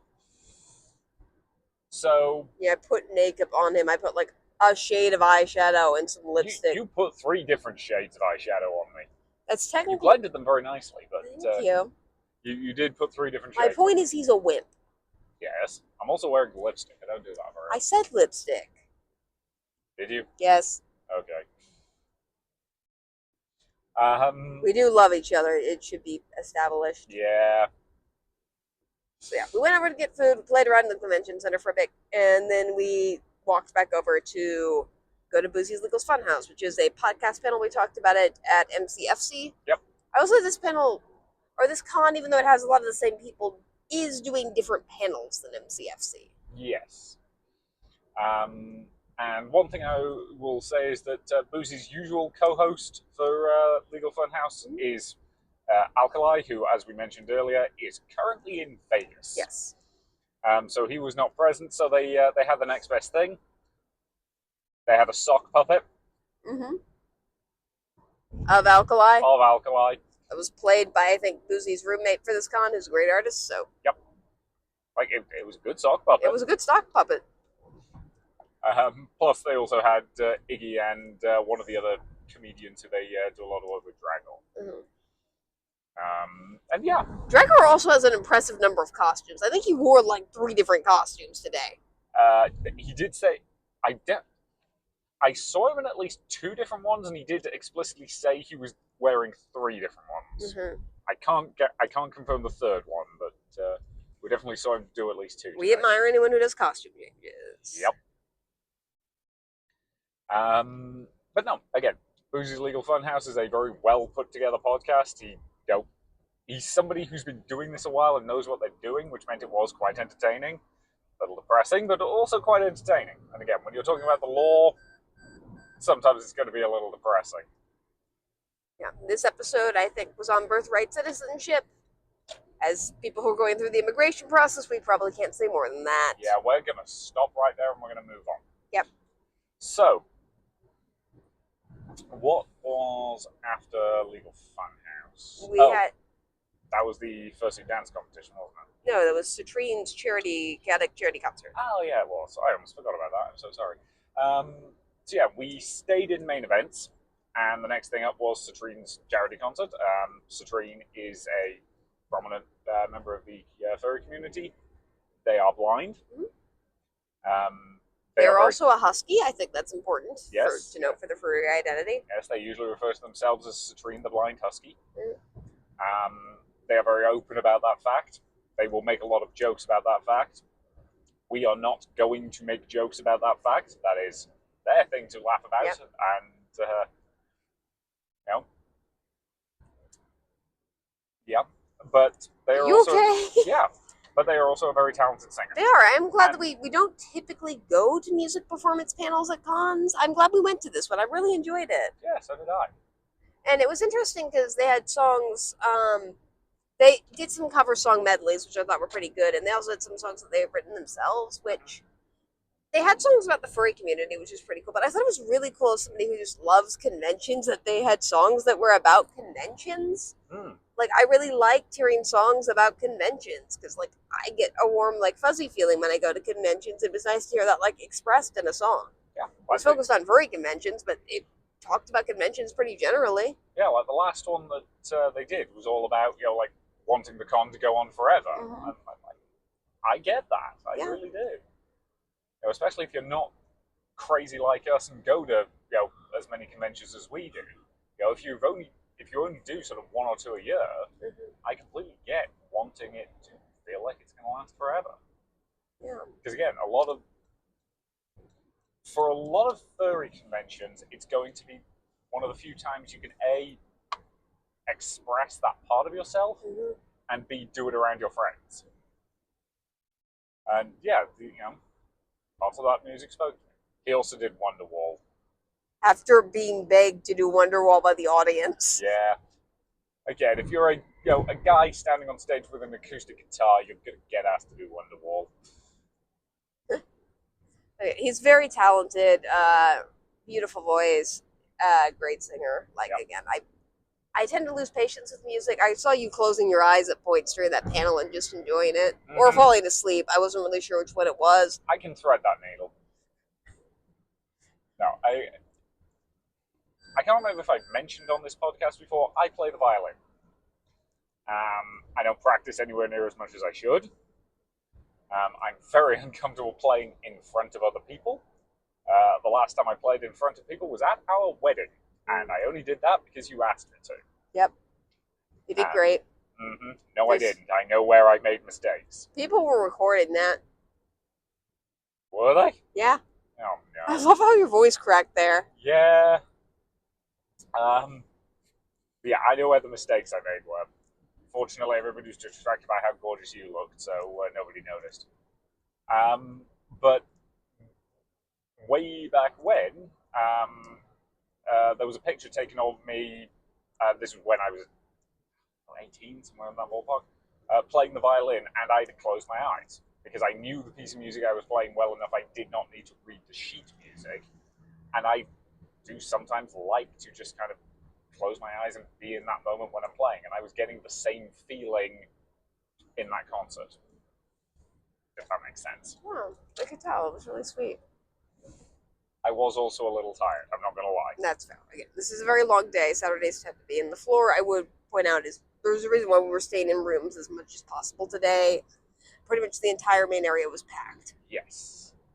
Yeah, that sort of U-shaped corridor thing that surrounds the central rooms. Yeah, I suspect we were violating the fire regs at a few points today. I have no specific evidence for that. It just felt like it to me.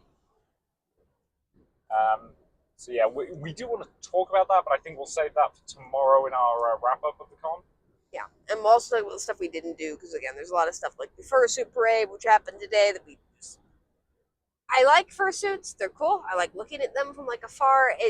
I don't have the patience to really watch a parade a lot of the time. Unless there's sort of nothing else on. Yeah, which is why I think we attended the next event kind of more haphazardly than anything else. Yeah. So I mentioned that they hadn't been clearing rooms. This was the one time they did. After Citrine's concert, they asked everybody to leave because they needed to set up for the furry dance competition. I don't know if it was set up so much as there was already a massive line forming for it, and I think they just wanted to be fair to everyone, which again, in a circumstance like that, I can kind of sort of get it.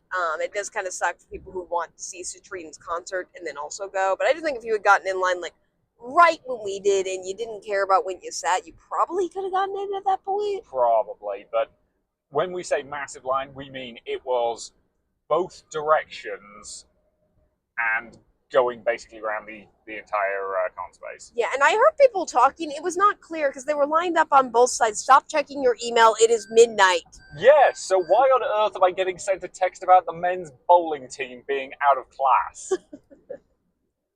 At 1:45 in the morning. I am very worried about whoever's sending that. Anyway. Love it how you got that message and I didn't. And you probably will as well. I know. So, basically, there were lines on both sides of the door. People in the front of both of those lines were talking because neither of them were sure which of the lines was like going in or like what line would get priority over the other line, and like it was kind of a disorganized mess. Yes. So they. The other thing was that at this point in the timeline, there was literally nothing else on the schedule. Yeah. Because. Also, just can I have a quick aside? Certainly. Just as we were like asked to leave the room, which again I understand, there was like a bunch of like con security staff around, which again is fine. It's just they all have like very specific like uniforms. And like as somebody who has like a not great relationship with like authority generally as a disabled woman, it makes me a little bit uncomfortable. Like I get that like you should be able to identify who's a member of con staff and who isn't, but it would be nice if it was just like, you know, a t-shirt that signified that, not like a full like uniform look. It was a little uncomfortable for me. That's fair. Which again, it's a very minor complaint. I get that not everyone would have it. Maybe they like the uniforms because they look cool, which valid, but it just makes me a teensy bit uncomfortable as a disabled woman. So I think it's a completely fair statement. So now we can get on to your complaint about lack of programming. Yes. So the furry dance competition, as I'm sure you've gathered, was extremely popular. And they clearly knew it was going to be, because both panel room 1 and 2 were also the dance competition. Specifically, overflow seating for the dance competition. The way that worked is they were live streaming it from the main room into the 2 panel rooms. Which meant if, like me, you're not particularly interested in the dance competition, there was nothing at all to do for Unless you those wanted 2 to play hours. Blood on the Clock Tower. We'll talk about that more tomorrow. Yeah, that is fair. And there's that only like 12 people can play that at a time. Yeah. So. So we did what, we basically just went straight to panel room 1. I'd say straight to it. Getting through the throng was interesting. Yeah, it was not an easy time. And this is another thing. It's like, I had no idea how they were even doing accessibility for the event at all. Because again, my disability is invisible. I can at least maneuver corridors when I have to. If you were in a wheelchair at that time period, it was probably not a great time. Yes. Like people were doing their best to get out of the way. Yeah. But yeah, that hallway is a little narrow for the number of people that were down there. And again, there's not a place, at least that I could see, and I don't want to say there wasn't any because they didn't look that hard, but it didn't look like there was any place for anyone who couldn't stand in line to kind of be safe from the throng if they wanted to attend the dance competition. Yeah. Which is part of why we pivoted. The other part is because it bores you out of your mind. But, again, I want to clarify this. The people taking part in the dance competition are very talented. Yes. I am impressed with their skill level. It's just not for me. Mm-hmm. And there's nothing wrong with that. I mean, I do like that they had an overflow room to make it more accessible to people who would not be able to be in the room. Like, it just would not have been possible for me to be in that room. Yeah. And the overflow room we were in was full. Yep. I'm suspecting the other one was as well. So it also, shout out to the dad who was with their kid in the front row of our overflow room, who was just on his phone the entire time as the kid was like enthralled with the dance competition. Yeah. You're like A+ parenting. Yeah, you're a good dad. You're probably not going to listen to this podcast, but you're a good dad. I'd be impressed if you were, or if you're just in the background because your kid's like making you listen to it right now. If that happens, please let us know. We do actually now have a contact email. It's going to be in the podcast description, and I'll list it kind of like officially at the end. Okay. So yeah, the dance competition. Couple of minor technical hiccups getting the live stream going, but once it was going, everything ran pretty smoothly in that regard. Yeah. And I will say the person who messed up getting the thing set up at the front of the room. Yeah, somebody inadvertently turned the projector off. Uh-huh. So while it got turned back on, they were basically informed that they had to entertain us. And we had the music while somebody was dancing on the main stage, so they got forced to dance. I'm very sorry if that was you. They even hid that the projector was turned on for a bit at the end just to keep them dancing for longer. It was hilarious. Which again, the room appreciated. Yeah. So. And I will say they also they clearly have some software that muffled the crowd cheers. You can still hear a little bit of it, but it muffles it enough that you can hear the music and stuff like that over the crowd cheering if you're in one of the overflow rooms, which is nice. Yeah, I suspect, and again, this is pure supposition, the way they were doing it was we were getting the audio from the microphones and the music directly from whatever they were playing it. Mm-hmm. So that was just being streamed directly rather than being picked up by any in-the-room thing. Which does make for better sound quality, I think. It does. It was a very well thought out, put together live stream for the overflow room. Yeah, they had multiple cameras. They kept switching back and forth from. It was. Yeah, props to the AV team. You were doing a stellar job. Yep. I do wish the dance competition interested me more. But that is you were bored out of your mind. I was very, very bored. That was a me problem, not the dance competition problem. I want to highlight that. I enjoyed it.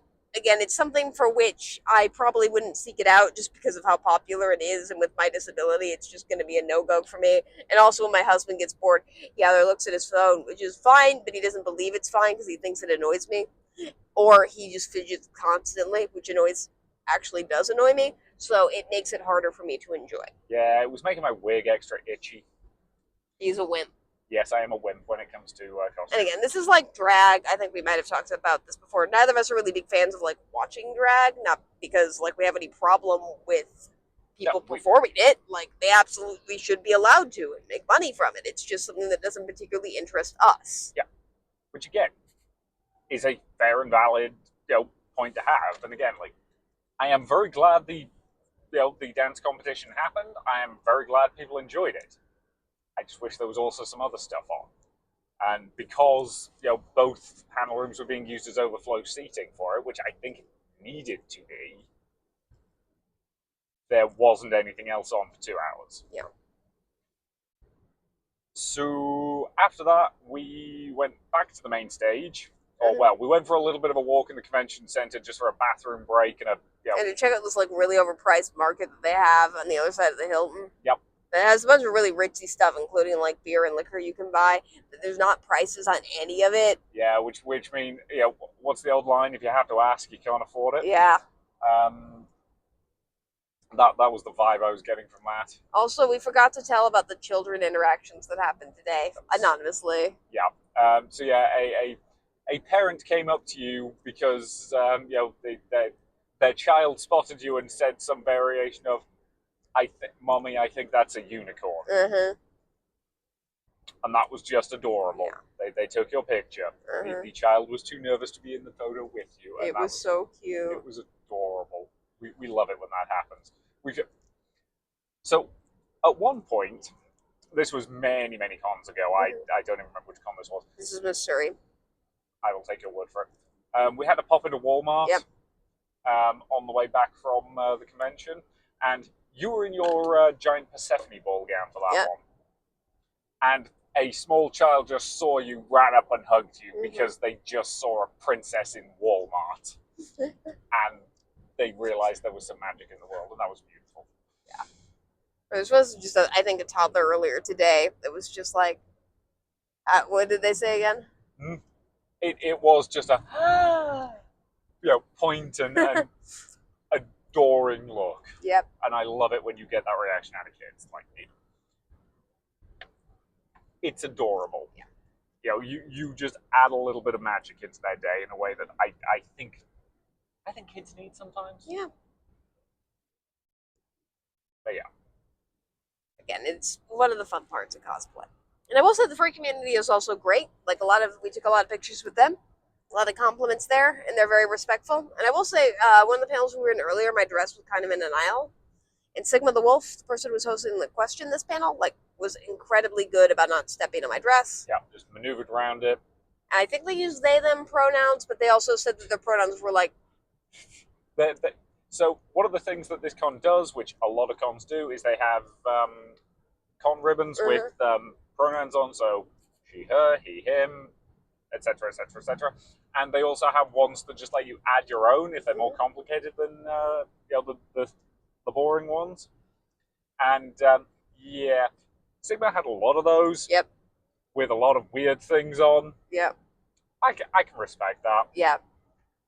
One of them did involve the phrase, word I'm not allowed to say on this podcast, problem. So they understand who they are, and I respect them for that. I will say Sigma also does a lot of, they didn't do it, I think, at this con, just because, again, very limited paneling, but they do, more serious, talk-back panels about mental health problems, and they're probably some of the best run I've ever seen. So, if you are at a con, probably a furry con, because I think that's most of what they frequent, and you see one, and that's something you want to do, that's a really great option for that. I would agree.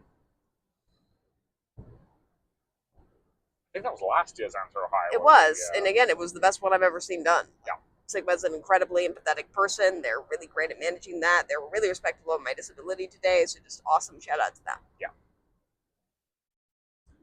So yeah, great job there. So yeah, the next thing we went to was mostly just a case of, there was a particular panel that we wanted to stay for that was very late at night.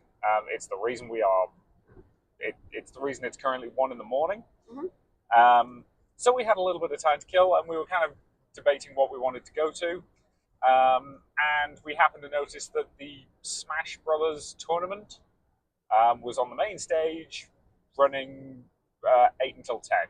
Which, that was a time period that we had open. We figured the Super Smash Brothers tournament probably wouldn't be as big a draw as the first 2 dance competition. Yep. In terms of main stage area, which it was not, although some people were there. Some people were there. So we figured, good place to kind of hang out, relax, and we'll enjoy the tournament. So the tournament was very well run in one regard, and very disappointing in the other. Well, like, first I do think this is something where, again, it's a first year con. I don't think they really have signed people to like rearrange chairs or furniture. They kind of sort of rearranged the room because how the room was laid out. There's a main stage in the center of the room, and then on the far side of each were two projector screens. So for like events that took place on the main stage, the projector screens are just stuff you can look at over towards the sides that like give information out. Like think of it like a speaker in a PowerPoint presentation. You don't really need the PowerPoint presentation, but you can look at it if it's like helpful for you. Or sometimes if they're, they'll just be showing whatever is happening on the main stage just from a camera, so that if you're far, far to one side and don't have a good view of the stage, you can see it. But obviously for this one, they needed to project the Smash Brothers games, so they had to go onto those two screens at the side. Which makes more sense if you wanted to watch, but only the chairs on one side of the room were like adjusted to make it easy to look at. Yeah. Which is fine. Again, everyone just kind of moved the seats around as they saw fit when they got into the room, and I think that's fine. But yeah. And so yeah, the tournament was very well run from a, like, it was efficient. Everyone who was supposed to be there was there. That's very surprising for one of these tournaments. And it moved with a reasonable clip. Seemed like everyone was a good sport about it. Yep. There were a lot of compliments to each other on the main screen. Yep. The audience was very, involved and reactive. Again, when something cool and interesting happened, it got the requisite oohs and ahs and and applause and all of that good stuff. I would have really liked some more pageantry to it. Yeah. The announcer was basically just sort of saying, up next is such and such and such and such. We lost track of very quickly, like, where we were in the process. There was a losers bracket. There was like semis, and I do think they had to redo the final round because reasons. I don't know what the reasons were. Yeah, I'm unclear as well. So yeah, a little bit more clarity from the people running the tournament on exactly what was going on at each stage, and again, like, hype up your audience a bit. Yeah, little bit more. A little bit more audience work. Yeah, just of like awesome, like KO or something like that. Just kind of give them a little bit more work. Again, if you're not comfortable or able to provide sort of full-on commentary, that's okay. But in between the matches, just a little more crowd work. That's my main feedback for that. Again, as video game tournaments go, that was one of the better organized I've seen. And it was nice to have a big screen to watch because a lot of video game tournaments you can't really watch, or they kind of suck to watch. That was at least enjoyable to watch. Yeah, they had it set up well. And I do want to say it was interesting that the person who like won the tournament did switch out characters because everyone else pretty much stuck with the same like character. He switched out every single time. Not every time. I think he did 3 characters. We should also probably say they're them because we don't know. Yeah. I think they did about 3 characters across maybe 5 rounds, something like that. Yeah. But yeah, whereas most of the other players were just sticking to 1. Yeah. It's fine. I know that most people who play like serious Super Smash Brothers have 1 or 2 characters that they really like, but I found it interesting that person switched and had fun doing it. So. Yep. And won. Yep. Also, it was super cute. There've been these like Burger King like crowns that people have been handing out this weekend. Yeah, with Ohio State on them. Yeah. No idea where they've been getting them, but it's this character stick. I think I don't really have the inside joke on it. I just know people get excited when they're given one and people can give them out. Yeah. But after somebody beat somebody at the tournament, they were wearing one of these crowns, and they like knelt down and passed the crown onto the person who had defeated them. It was super cute. It was very fun. Again, everybody who was playing in this tournament was a fantastic sport. So again, that took us until 10 p.m. It did actually finish dang close to perfectly on time, which is impressive given that it started nearly 30 minutes late. But again, they had a bunch of setup to do, and again, transitioning kind of straight from the dance competition into that. The AV team had some work to do, and again, I do want to say the AV team has been doing a cracking job all weekend. And I will say main events has been generally pretty accessible. Like outside of the furry dance suit competition, which again, popular event, I get where you have to like clear the room or something like that for that one event. They really don't care. You can just kind of walk in and out, which I really like. Yeah, love it when cons do that. Yeah. So the last thing that we did today was at 10:40. Can we appreciate that it's 1:04 a.m. right now before we Yep. get into that? It is 1:04 a.m. We're nuts. So the panel we wanted to go to was at 10:40. Mm-hmm. So we had about 40 minutes to kill. But we figured now we'll wander over to the panel room and see if we can just kind of go sit down. Because the thing that was in there beforehand was the chill dance, which is pretty much what it sounds like. Furries love their dances. But the chill dance is a little quieter, a little less techno, a little less, EDM. Just a little calmer. And that was fine. Mm-hmm. And of course, because that was in the panel room, they had to clear all the chairs out of the way. So I will say, one of the panelists who was doing some of the improv panels earlier, I think her name's Yabe. All her person name's Rebecca. Hopefully she doesn't mind me saying that. She does use share her pronouns because I checked her badge. Mm-hmm. She talked to us for a bit before the panel. We just kind of hung out. That was super nice. That was nice, yeah. Again, we just kind of talked about going to various cons and that kind of stuff. So yeah, we volunteered to help put the chairs back out. Yeah, she does work at the cons. We helped her, and then randomly when we were resetting the chairs, somebody who I'm not sure was con staff also volunteered to come in and help set up chairs. Yeah. And I said, sure, help set up chairs. Yeah. So we moved a whole bunch of chairs. We got the panel room set up for the next panel.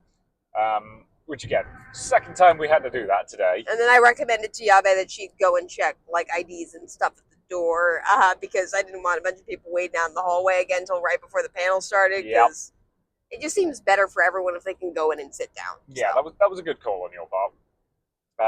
So yeah, people, everybody started filing in. The panelists turned up. So this last panel of the day was one you will be familiar with from our talk about Motor City FurryCon. This was Boozy's masturbation panel. We did bring our giant chicken to that panel. We did bring our very large rooster to that panel. Yes. We were making jokes about bringing our very large rooster to that panel all day. It's most of why we brought the giant rooster today. Yep. Which, to be fair, the panelists did at least get a kick out of. So yeah, once again, the alkali sock puppet made a return as one of the panelists. And this panel is all about getting given very silly topics and then having to debate them very seriously. Yeah. And we're not going to tell you what the topics in question were for this one because, it's one, it's a not safe for work con. Two, if what happened in that panel actually does come to pass for AnthrOhio 2026, you'll know about it. So yeah, we're not going to go into any further details other than to say at one point you described, didn't you say you were like actively in pain in that panel from how hard you were laughing? Yeah, it was a lot of fun. I do want credit though because again, this is a charity panel, and the thing about FurryCons that we've mentioned before is generally have small denominations of cash. I paid $20 because I did not have small denominations of cash to correct the host. Well, he was wrong though. And you had to tell him that? Yeah. And you were willing to pay $20 to do that? Yeah. Yeah. It does feel like a lot of people at this con have kind of forgotten their cash. Yeah. Which is fine because the charity does take direct donations via PayPal.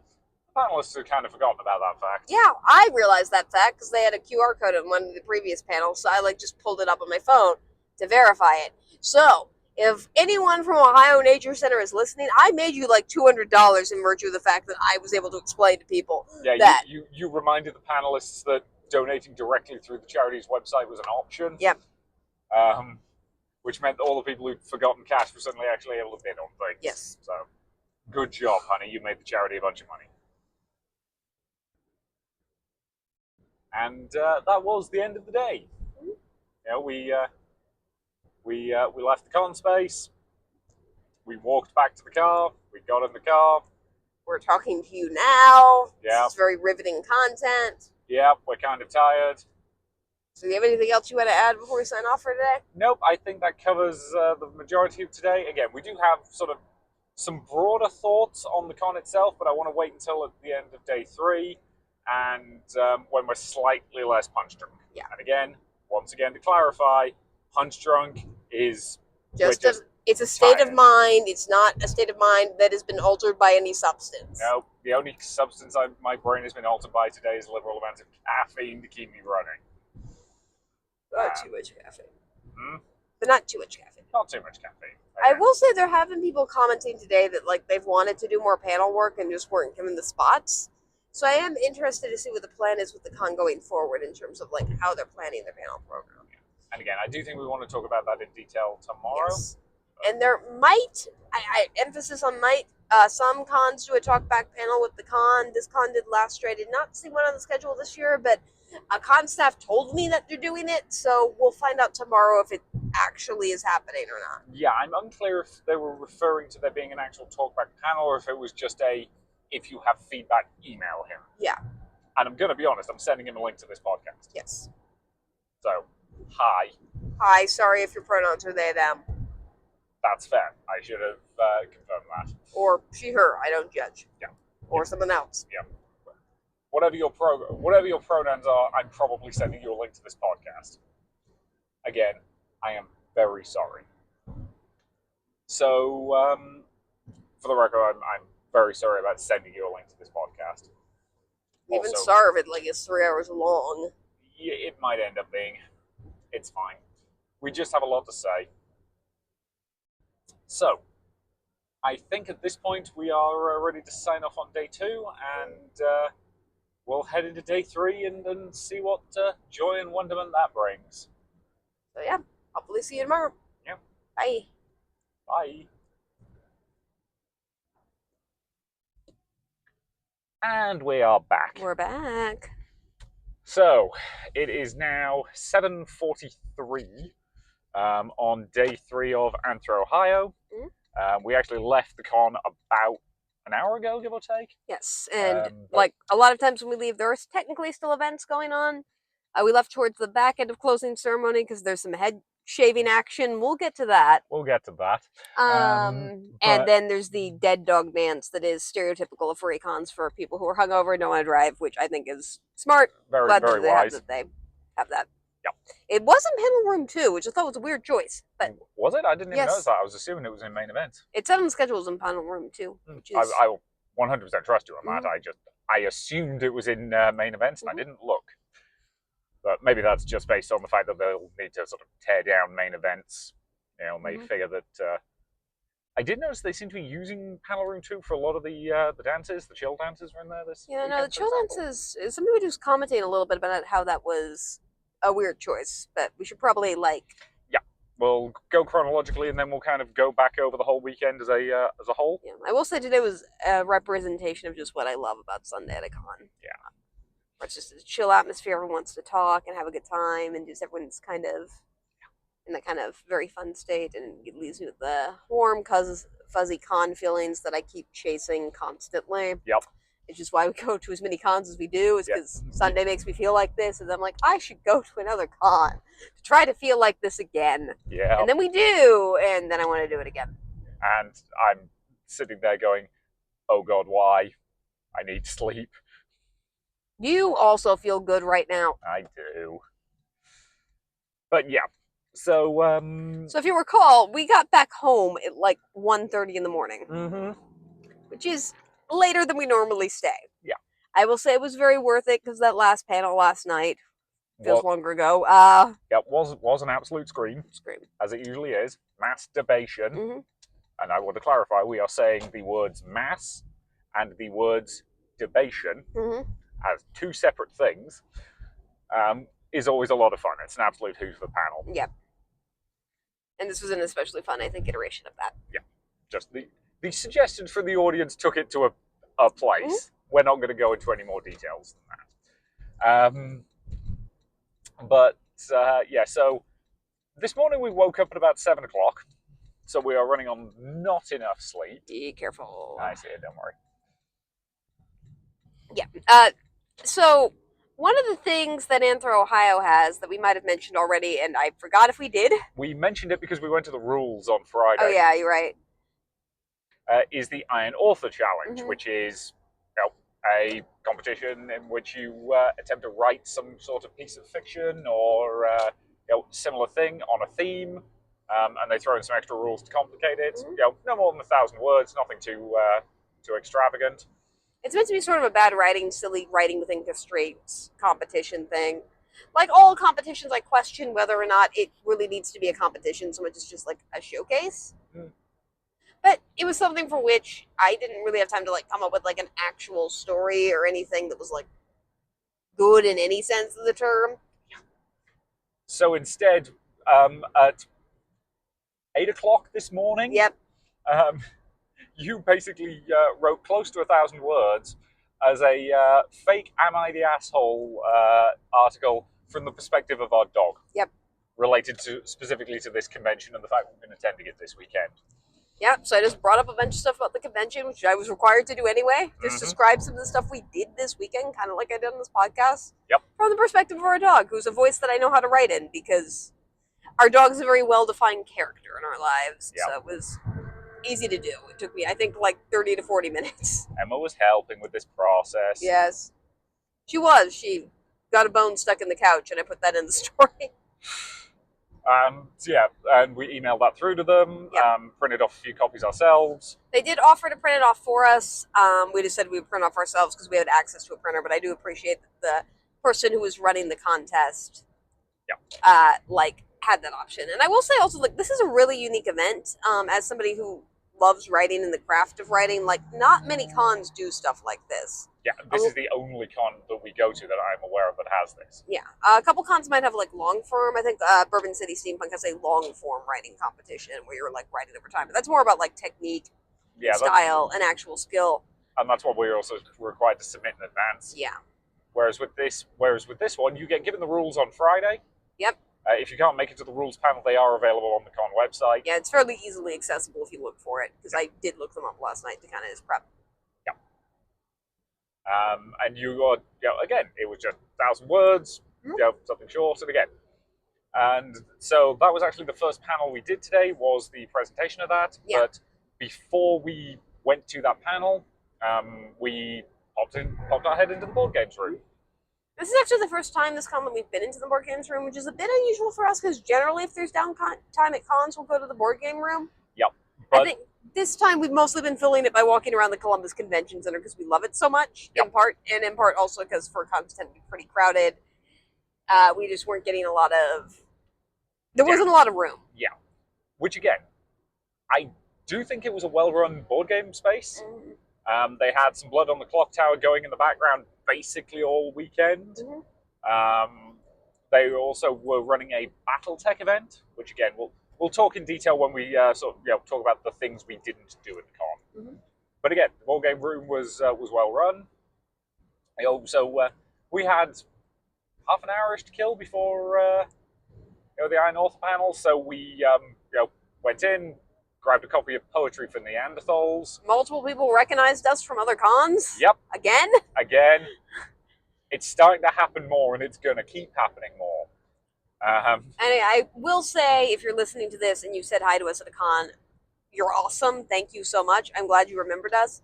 We kind of suck at remembering people. Yeah. Not because you weren't memorable or nice or kind. It's just we go to a lot of cons. We see a lot of people. I cannot remember which cons we see people at. It's just too hard. They run together in my head a lot. Yeah. Which is part of the reason we started recording our, the conversations we have in the car on the way home. Yeah. And putting them into this podcast format. We're doing this largely as a journaling exercise for ourselves. Yeah. But again, if you did see us at a con and we hung out and you had a blast, awesome.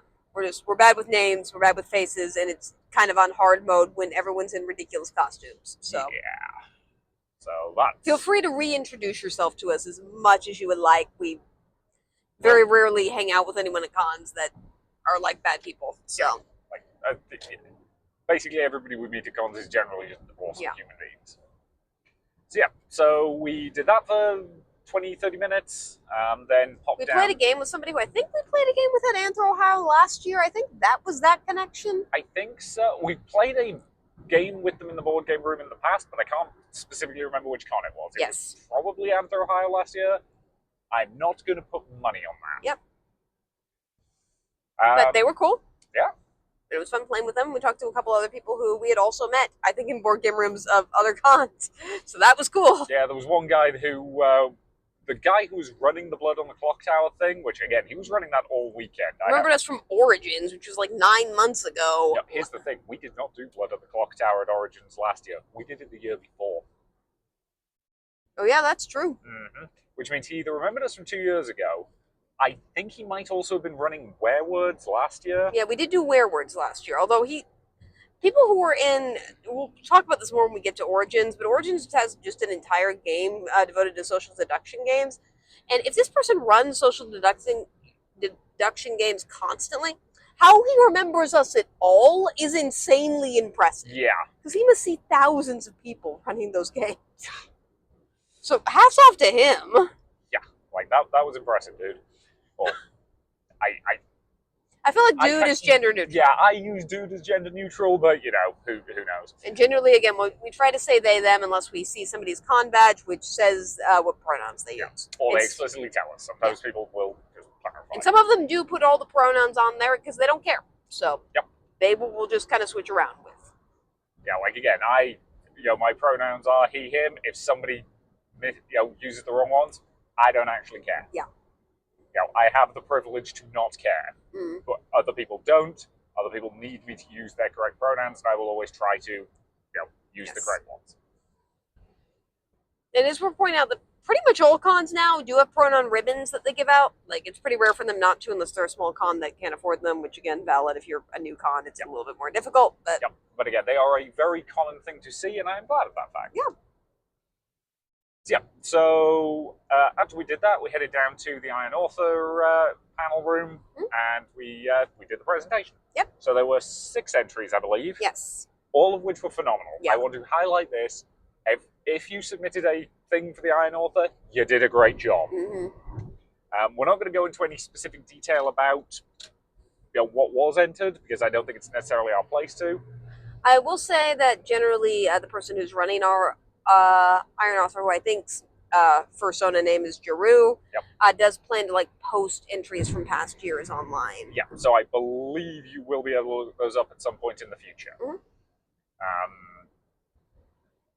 So yeah, and at this particular thing, they had a representative from the charity who is apparently also a published author, which is pretty cool. Good for them.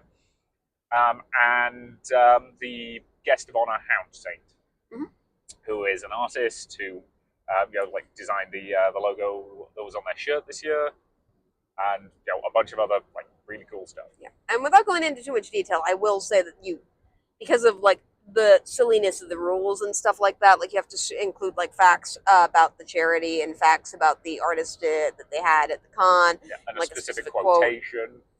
That's not an easy quotation to work in naturally. You get stuff that was all over the map, some actual fairy tale fae fables, because the theme of the con was fae. Some more kind of zany stuff, kind of what I did, and pretty much everything in between. And every single one of those pieces had a unique perspective and voice on the take. Yeah. And honestly, my favorite part of that panel was just watching, again, I think their name is Jeru, the person who was running the panel, they were just enjoying every single piece. You could see them laugh and smile and have a good time with every single one of those pieces. Yeah. It was pretty awesome. It was. They are clearly somebody who loves writing and literature and all of that stuff, and just loves encouraging people to be creative, which I appreciate that. That's always lovely to see. And they do give positive feedback to every single piece, and pretty much exclusively positive feedback to every single piece, which is awesome. Yeah, I would agree with that. Which we very much appreciate. And we ended up coming third. They freely admit that every piece was fantastic, and I agree with them. Mm-hmm. I think you and I agree the correct person won. Yeah. Other than that, they were all really great. Yeah, so. Other than that, I don't think we would have felt bad losing to any of them. Yeah, and you had to leave early just because it was running into the next panel and you wanted to get a seat. Yep. But I will say that the first place person got, I think, like a special prize. Second and third place got to choose like a couple cute little prizes, and then everyone else just got to pick like the same prizes. They just picked slightly later, but everyone got something for participating, which I think is always great. That's always good to see. And it was super cute. I wish I could have stayed longer because I was kind of rushing after you to like go to the next room. But I do, if we ever see him in a con again, want to thank him for running those panels. Hopefully he understands me to like run to a different thing. But I mean, he is the person I am planning to email this podcast to because he's contact information I have that because he was the one running the feedback panel last year. So I'm assuming he will either listen to this himself or pass it on to appropriate persons. Yeah, we might also just write him and say how much we like that. It's just a concept because it's just so unique, and I'm glad that he puts the effort into doing it because it's very much his project every year. It is, and that was great. I get the impression he actually took over running it from somebody else previously, but you can see the passion for it there, which I do appreciate. So speaking of the next panel that we went to was the Whose Line Is It Anyway, which again is a very common thing you'll find at furry conventions. It's just Whose Line Is It Anyway? Yep. But they do a couple different versions of it. One's just like the comedians on stage, and one's audience participation. This one, because they didn't have a audience participation version of it earlier in the weekend, which they normally do, they kind of mixed and matched. There was a few of the games where they sort of also pulled some volunteers for the audience, which did include us at a couple of points. And we'll talk about that in detail. One thing I do want to say before we actually start talking about that panel in detail, that panel started 10 minutes late. Yep. Not the fault of the panelists who were running that panel. The Fursuit Games was before that, and it overran. We'll talk about the Fursuit Games when we talk about stuff that we didn't do. Just know that it's a bunch of furries dressed up. Those panels tend to overrun. And I do think there was some chair resetting where people just kind of came into the room and started resetting chairs, which, is fine. Yeah, the panelists basically came out into the corridor and yelled that everybody could come in, and if the con staff had helped rearrange chairs, and if the con staff complained, we could blame it on him. Yep. But it did mean we got in. We actually got a pretty decent seat. Yep. And Whose Line is it's always a hoot. We do generally prefer the version with audience participation. I love having everyone have like their special con moment where they can go up stage and just get a really big laugh. Like, I love those moments. Yeah.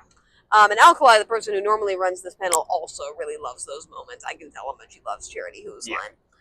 The person who's running it this weekend, because as we mentioned earlier, AnthrOhio is that like Vegas thing he's doing this weekend. Iggy also, I think, really loves those moments, and like Iggy, as I think we've mentioned before, is very good about like making sure that everyone who wants to participate has the opportunity to participate. Yeah, I would agree with that. Like, he is very good at running this style of improv comedy panel, and it was fun. Yeah. Again, standard. So normally this version of Whose Line is almost entirely just the comedian performers who are there, with a couple of the games requiring sort of one or two audience volunteers. This one, for things like Scenes from a Hat, World's Worst, they also they pulled up a few more audience members. You did questions only. I did New Line. And it was nice that they considered the fact that they didn't have the audience participation version and wanted to work that in. I very much appreciated that, because audience participation Whose Line is one of my favorite things at these cons. Pretty much any con, honestly. Although this is probably the most done version of it. So I would say so. So the particular group that we see doing this at various conventions has the advantage of being a well-balanced group of comedians, insofar as if the audience is a bit nervous or doesn't understand the rules, there are enough people who know what they're doing to guide them, rather than it just being like one person trying to do a Whose Line panel with purely audience volunteers. We've seen that happen before, we've seen it work, but this has that added safety net, and I think that's a good thing. Yeah. So again, that was fun. Yeah. Always exciting to kind of do. We both went up on stage. Mostly, we did trade off. I think you technically got picked for questions only, because I am wearing a cow costume today. Yep. Which I haven't talked about yet. And your account, Cornelius Cheddar. I just really wanted to do the line for questions only. I've been turned into a cow. Can I go home?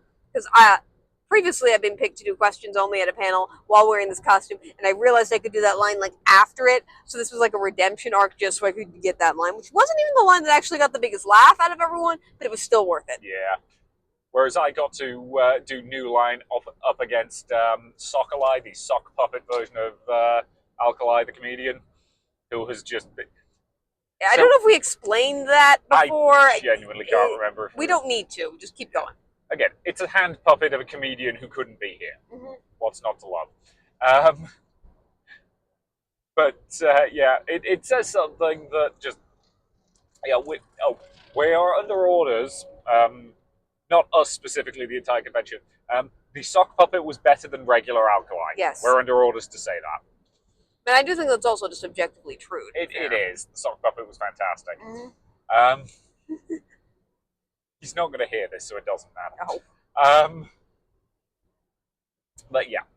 So again, that was a very well done version of that panel. I appreciate that they kind of straddled the line between audience participation and just the comedian group. Mm. Good job. And I like, so Alkali normally does the same games when he runs it. Iggy likes to bring in a few more, I think, esoteric ones. Yeah, some of the rarer ones that you don't see. Like, again, pretty much anytime somebody does a Who's Line panel, you're going to see scenes from a hand. Yep. You're going to see World's Worst. Mm-hmm. Like, there are a few that are just always going to be there. Which is fine. Those are great standard games. Yep. But Iggy likes to do stuff like Three-Headed Broadway Star, or I'm trying to remember what they even did at this one. It was the last one that was the really interesting one. Yeah. That was like where you had to like make, I think, a like mixtape type thing. It was very interesting. It was. They threw Citrine into the deep end though, because Citrine did not realize they were supposed to be providing the lyrics. Mm. And the topic pick was Lord of the Rings, which Citrine has apparently never seen. Again, sometimes people just get flustered on stage, and like that's not a big deal. Like they honestly, like it just added to the hilarity of what happened. Yeah, it just made it funnier. It was great. So after that, we stayed in the room for the charity auction. Yep. So furries pretty much always have charity auctions at their panels, or at least commonly, which is a combination of stuff that is donated by the vendors hall, or sometimes the charity in this case, and just random stuff that people donate for the charity auction. Yep. And it's worth going just to kind of see what random stuff is going to be there. There's always at least one weird thing. Mm-hmm. Again, the last one we were at, we bought a large rooster, which is what we were carrying around yesterday. We mentioned that, yes. Yes. At this one, there were some interesting items. A giant thing of VHS tapes. Yeah, a box of VHS Disney tapes. And when we say box, I mean crate. Yeah, there was just like a giant crate that had I think 20 copies of The Lion King on VHS. 32. Yep. They estimated 32 copies of The Lion King on VHS. The layer beneath it was Lady and the Tramp. Mm-hmm. I'm not. I definitely saw somebody hold up a copy of Fox and the Hound at one point. So their comment was, "This doesn't come with the rolly cart. You've got to get it into your own car." Yep. So yeah, but I mean that only went for $40, so that person got to steal if they want to spend all the time reselling those items. Yep, I believe that was their plan. Yep. To people who apparently still have working VHS players, or just collecting them for some reason. Yeah. I think there was also just an individual VHS of Ninja Turtles Easter. I don't even know what that movie is. I'm assuming it's exactly what it sounds like. It's an Easter special with the Teenage Mutant Ninja Turtles. I'm sure that's high quality. Again, based on what they said, because we didn't see, this one didn't come close enough to us. For the record, if we'd wanted it to, we could have just called Runner and had it brought over to us to have a look. But this one didn't come close enough. I get the impression it did involve the Teenage Mutant Ninja Turtles wearing rabbit ears. Mm-hmm. And that's just a very confusing persona. Yeah. We did bid on a couple items, I think we bid on a plush at one point, but plush tends to be pretty high value at these. Yeah. We set ourselves a budget. It went over that budget. We went, They're good. Yep. But again, that just meant the charity got more money, and that's great. Mm-hmm. I believe that they announced the final total was close to 15 grand. I think it was a little bit over 15 grand. Yeah. And like the charity cried a bit. Mm-hmm. I hear the charity pretty much always cries. That's pretty common. Again, they apparently they were hoping for about half that. Yeah. So yeah. Again, furries are very generous a lot of the time. Yeah. There was also, they auctioned off like head shaving of the host, which I think we mentioned a couple minutes ago. Yeah. So the final item that they put up for sale was the right to shave the head of either Jaru, who we mentioned earlier, or the Conchan. Mm-hmm. And if it reached over a certain level, you could do both. Yep. And if it reached over a certain level, they would also throw in shaving of the Conchan's beard. Yep. So it reached over all those levels. Yep. It was a bit chaotic as... Yeah. So initially people were under the impression you needed to bid the entire total yourself. Once they basically said, oh no, if we want to make this a collaborative effort, we can do that. A lot of people came up and started donating, like $10, $20, whatever. And then one lunatic donated $1,000. Yep.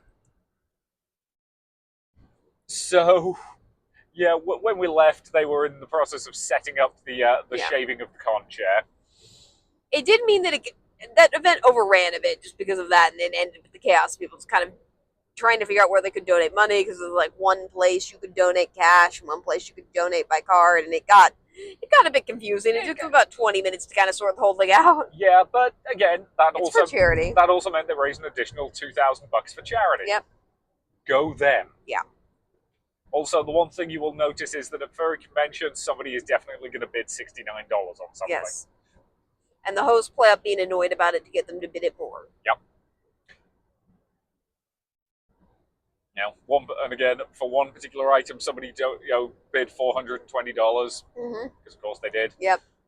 I mean, it is $420 today. It actually is. That doesn't mean anything to us. No, although it is worth noting that weed is legal in this state. It is. To relay a funny story, back when I was working for Games Workshop in the UK, the particular branch I worked in had student housing above it, student flats specifically. And one day, my boss just looks over at me and just goes, "Richard, can you smell weed?" And I just looked at him and go, "I can smell something. I don't know what it is." And he's like, "Oh yeah, you're really sheltered. Yeah, trust it. That's weed you can smell." And he just threw me a can of air freshener and was like, "Get spraying." I'm like, okay. We took like half the storage. So yeah, I'm pretty sheltered. Nowadays, I know what weed smells like because I've been to enough furry cons. There's cons generally, but again, it is legal in the state of Ohio. We're not describing any illegal activity on this podcast. We are not.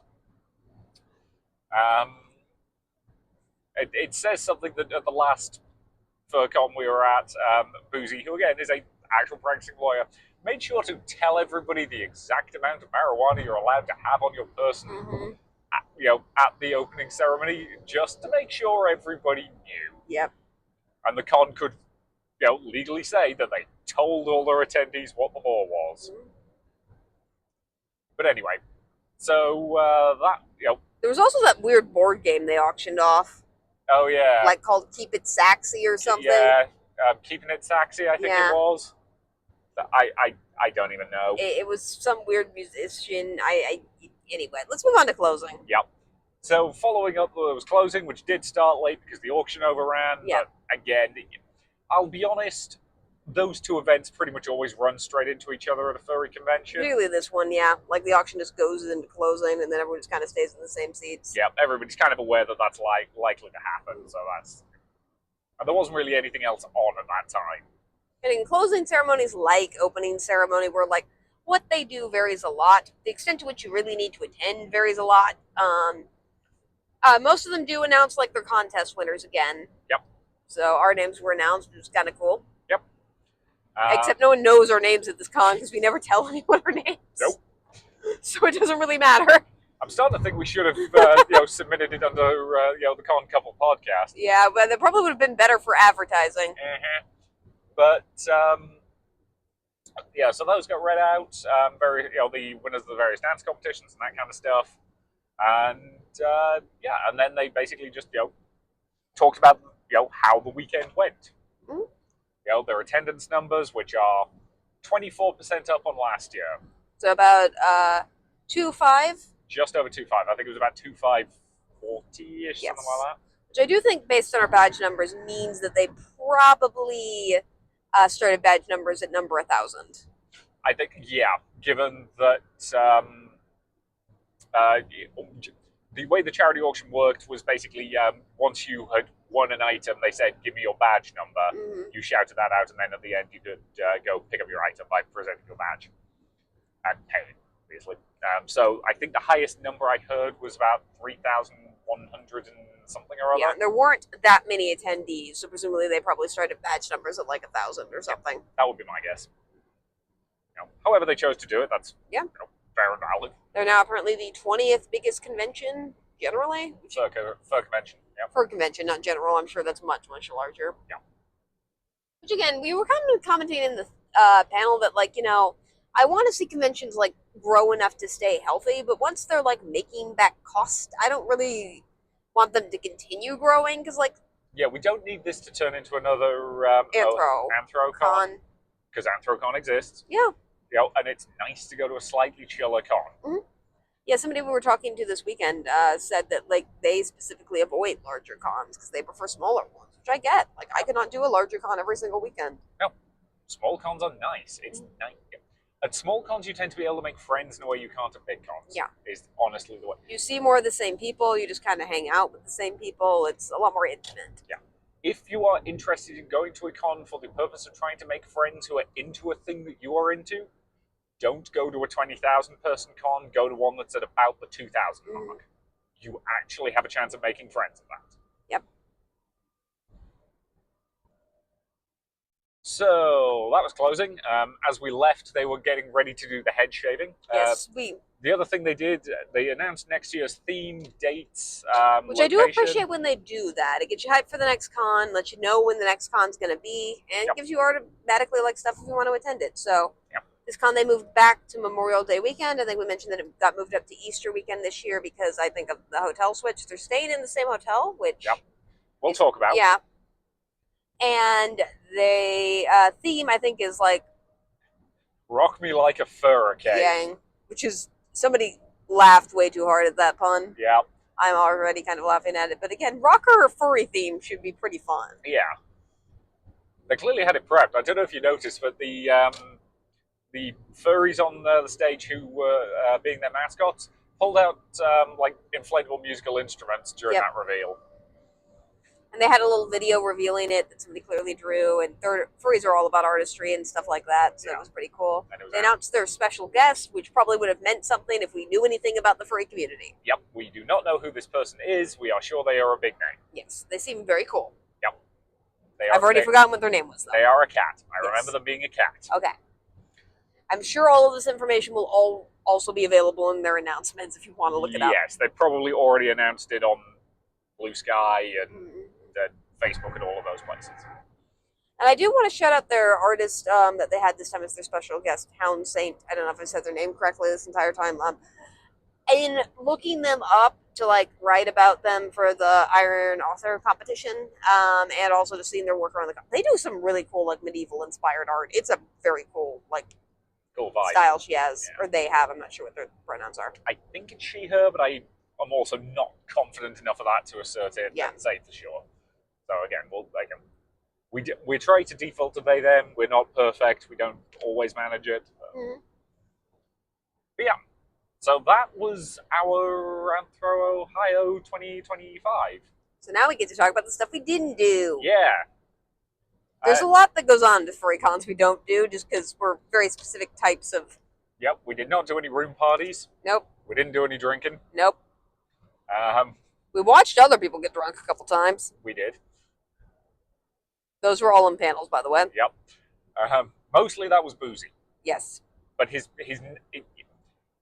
stage name is literally Boozy Badger. Like, you expect him to drink. It's fine. Yes.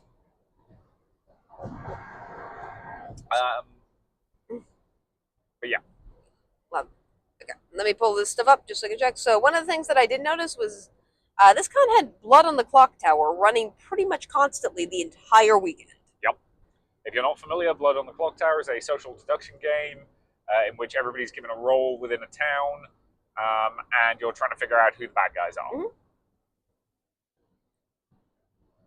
And we've done it once. Yep. Which was at Origins 2 years ago, but that's the person somehow remembered us from. Yes. I do not know how that person did that. Not a clue. That's kind of amazing. I know we're kind of memorable, but Jesus. I wonder if they remember everyone like that. If they do, they have like savant-like powers that should be used for good. Yep. Also, they can have my job because I can remember my students' names half as well as I want to. But yeah. So what was and again, we heard good things about the Blood on the Clock Tower. They did a great job. As I said, they were also running a BattleTech event all weekend. If you're not familiar, BattleTech is a tabletop wargaming miniatures game in which you are controlling a bunch of giant mechs. I say giant, the actual miniatures are obviously miniature. They're relatively small, but they represent mechs that are meant to be several stories tall. The people who like BattleTech really like BattleTech. I've played a couple of the video game adaptations. I have not played the actual tabletop game. I don't have enough money to be a Warhammer fan and a BattleTech fan. Additionally, the video game room, also pretty standard, running tournaments throughout the weekend. We mentioned the Super Smash Brothers one yesterday. They actually had that on the big screen, which I liked. A lot of the other tournaments just took place in the video game room, which we pretty much never went in, so I can't really talk too much about its setup. But they had Rocket League. I think they had Mario Mario Party. I'm not sure if they had Mario Party. I think they had Mario Kart. That one. And Super Smash Brothers. Yeah. Which again, I'm sure are fun for people who want to do those. They do take up a lot of time though, so we tend to not really want to. And again, I never owned a Nintendo console as a kid, so I never got attached to those particular games. So furries also, for their higher level attendees, they tend to have special events for them, which I appreciate. Yep. So this is the sponsors ice cream social that they have, where people who pay for higher level badges can have ice cream sundaes, hang out, and I think get to meet con sponsors and stuff like that. Yeah, which we're sure everybody had fun at that. We didn't go. I can't remember the last time we paid for VIP level at a con. In fact, I'm not sure we ever have. I do not think we ever have. There would be one circumstance where I would, and that's to get tickets early at Origins, but they do not offer that. They do not. And to be clear, I do think it might be worth it in some context. If it's a con you really want to support, or it offers you a benefit that you really like, then you should absolutely do it. Yep. But when you go to as many cons as we do, it's not it generally doesn't tend to be worth it. So. Yeah. It's not a thing you want to start on. I probably should have done that a little while ago. Yeah, it's fine. We're not going to say what that was. Nope. So there were also various meet and greets we kind of sort of talked about. So there was an autism meet and greet, a TikTok meet and greet, a pagan meet and greet. All of those were on Easter. And a Christian meet and greet that was also on Easter.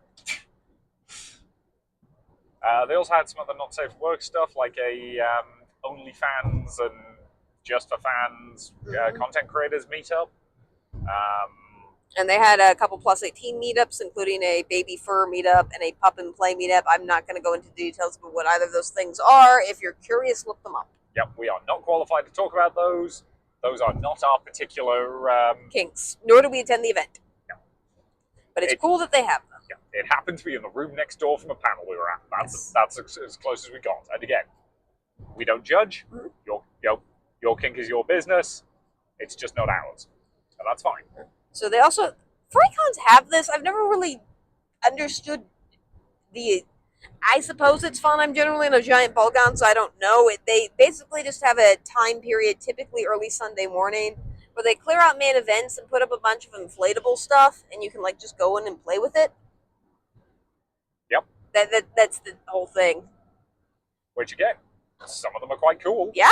We've walked through the space before. We got here too late today to look at it, but it seems cool enough if that's a thing that you enjoy doing. Yeah. Again, we're in the wonderful world of stuff that doesn't appeal to us, but I'm sure the people who like it love it. And it makes them happy, and that's all that really matters.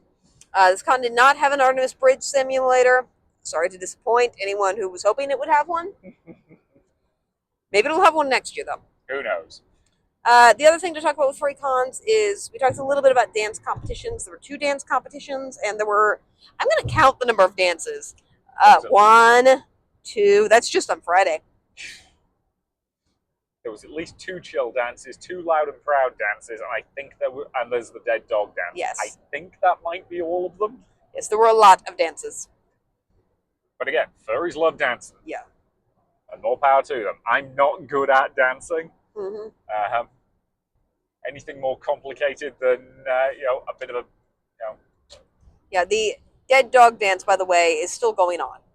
Yeah, and when will did it start? Like 8? Yeah, it started at 8. It's going till 10. Yeah. It's currently 8:20. Yeah. In case you're curious. So hopefully everybody's having fun at the dead dog dance. Yes. The other thing that was going today that we briefly mentioned was the fursuit games. Mm-hmm. That's pretty much what it sounds like. It's a bunch of people in fursuits doing sporty things and playing games and such. It's very silly. Mm-hmm. We didn't attend it. It's usually quite largely because it ran up against the AnthrOhio panel. It's usually quite well attended, and it looked to be this time. It overran its time, but that's gonna happen. Yeah. We did try to go to it last year. It was kind of hard to watch if you're not in the fursuit. So. Yes, unless you can get to that front row of chairs, it can be a little difficult to see what's going on. I'm generally in a ball gown, so me and furries moving around generally doesn't mix. So I try to stay out of the events where. Yeah. But again, the one thing I will always say about furries is, and the furry fandom in general, they are so used to people wearing delicate costumes. Yep. That they are extremely respectful of your dresses. They are, and I try to be respectful of them. It's just them doing complex acrobatics next to a person who's in a cow ball gown is probably not good for either of us. So it's probably better that I just stay away and let them have their fun. Yeah. And again, that event did overrun a little bit, and a lot of the events that tend to have fursuiters at FurCons tend to overrun a little bit a lot of the time. I think that's just kind of a reality you have to deal with when you're dealing with a bunch of people in that level of costume. Yeah, there was a 20-minute buffer between the end of fursuit games and the beginning of Who's Lion. Yeah, they overran that 20-minute buffer. Similarly with fursuit making earlier in the week, where I think they did finish on time, but it took them so long to clean up the chaos after making fursuits that... There was some scrubbing of a table going on, I noticed, because something had clearly got spilled. They got the table clean. I will give them that. It just took them a while. So yeah, I'm trying to think. What is there anything else that was on that we haven't talked about? I think those were the main things. Again, there's obviously a bunch of panels. I can't name every single panel that is possibly on because that would be quite boring. Those are kind of, I think, the main themes of things that were on. Let me just double check Saturday's schedule. So yeah, dance competition preliminaries, because that was a thing. Oh, the fursuit parade. I think we mentioned that yesterday. We mentioned the fursuit parade yesterday, and we actually, so before the parade, they did a big group photo. Mm-hmm. We got to see that photo today because they showed it at closing, and it had somewhere in the region of 450 furries in it, in fursuits. And wow, I would not like to try and wrangle that many people in fursuits. Good job to the con staff. And they did parade outside because we had good weather today, so I'm glad about that. Yep. Or yesterday. Yeah, we've had good weather this weekend. It's currently 71 degrees. That is a vast improvement over last weekend. Yeah. Glad that's finally turning. And generally, there's also always a couple educational panels besides the one that we went to, generally about animals and stuff like that. So there are a couple of those. There's a history of AnthrOhio panel because furries have their own archivist, which is very fun. Mm-hmm. And those were, I think, the pretty much main things. Again, I'm sorry I can't shout out every single panel that is happening, but those are the main ones. But yeah. So, overall thoughts? I had a lot of fun this week. I did too. This was a good con. Mm-hmm. It is largely well run. Yep. We do have a couple of concerns. Yeah, moving forward. But it is, I think, relatively minor concerns. And I want to emphasize some of the stuff we talked about, us setting up chairs and stuff like that. We really don't care. No. It's fine. We're happy to help out. We don't need to track volunteer hours or anything. No. Again, It's mostly just a case of, these are things we want to talk about because, it doesn't hurt to bring up like minor niggling problems, because if the minor niggling problems go away, it prevents them becoming big problems in the future. And again, new venue, new space, a lot of new. I do not doubt they had a lot of challenges this year. Yeah. And as they were talking about with venue selection, a little bit of closing, furry cons do, again, have a lot of unique problems. One is just furries have a stigma against them that is, as we talked about at the beginning of this podcast, I think somewhat earned, but not really. Like, they do tend to be a little bit raucous in hotel rooms, but also, like... So do anime Yeah. fans. So, again, like, so are steampunk fans. Like, the Steampunk Con had to stop having room parties and just rent out a room because the room parties got too raucous at Bourbon City Steampunk. So yeah, furries aren't necessarily worse than that. No, they've just got a reputation, and I don't even think it's a fair reputation in It's that regard. not. It's just the particular thing they do is not terribly well understood, so everybody assumes that they're all just a bunch of weirdos, and that's not a fair description of them in the slightest. And I will say the other thing that's nice about furries, but also like makes it difficult for con space, is furries love to just give away stuff to people. Like they're basically all like magpies that just give you stuff. We've gotten so much free stuff this weekend just because people have given it to us. Yep. Like from random trinkets to like a baby squishmallow to I think like just a tote bag somebody just handed me randomly because they liked my dress. Yep. Furries are just good people generally. Which is cool, but it does mean that there's a lot of like access stickers and stuff around at cons generally at a fur con, and they like you to be able to like leave out your trinkets on tables for other people to take, just kind of randomly, and not all con staff like that. Yeah. Similarly, they talked about this on closing too. Like AnthrOhio in particular really loves having a hospitality suite where they give away free food and free drink. Yeah. We did not go in there because it was crowded, and I can't drink or eat free food. I appreciate that it's offered, but I can't eat it. So, and we're also in a position in life where we can afford to buy food. So probably better to leave it for people who are a little bit more financially strapped than we are. Yes. We both have those tedious job things. Yeah. And again, it's not like they were like turning people away based on income level or anything. They had plenty of food. It's just it was easier for us to just like walk over to the other side of the convention center where it was quiet, and just like chill out there and eat food we bought. Yeah, grab a Subway, grab a pizza, but again, whatever. As we mentioned earlier, not a lot of cons or convention spaces are willing to allow you to bring in your own food to give away for free because it competes with the venue. They found a compromise with this hotel.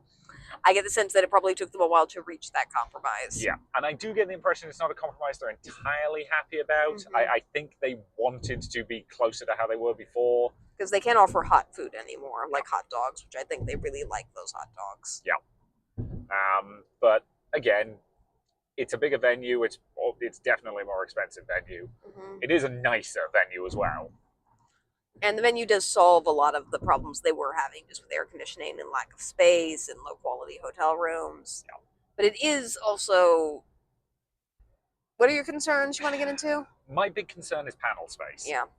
Because they're using a lot of the rooms on the lobby level for things like con ops, registration, the headless lounge. They only had main events and 2 panel rooms this year, which meant that, relatively speaking, there wasn't a lot of programming. We did actually hear comments from some of the panelists saying that they weren't allowed to do all the programming they wanted to do because there just wasn't enough space for them to do it. Yeah. Which I do appreciate that they tried to have a wide variety of programming, and as opposed to just giving like 1 or 2 people like all of the programming. Yeah.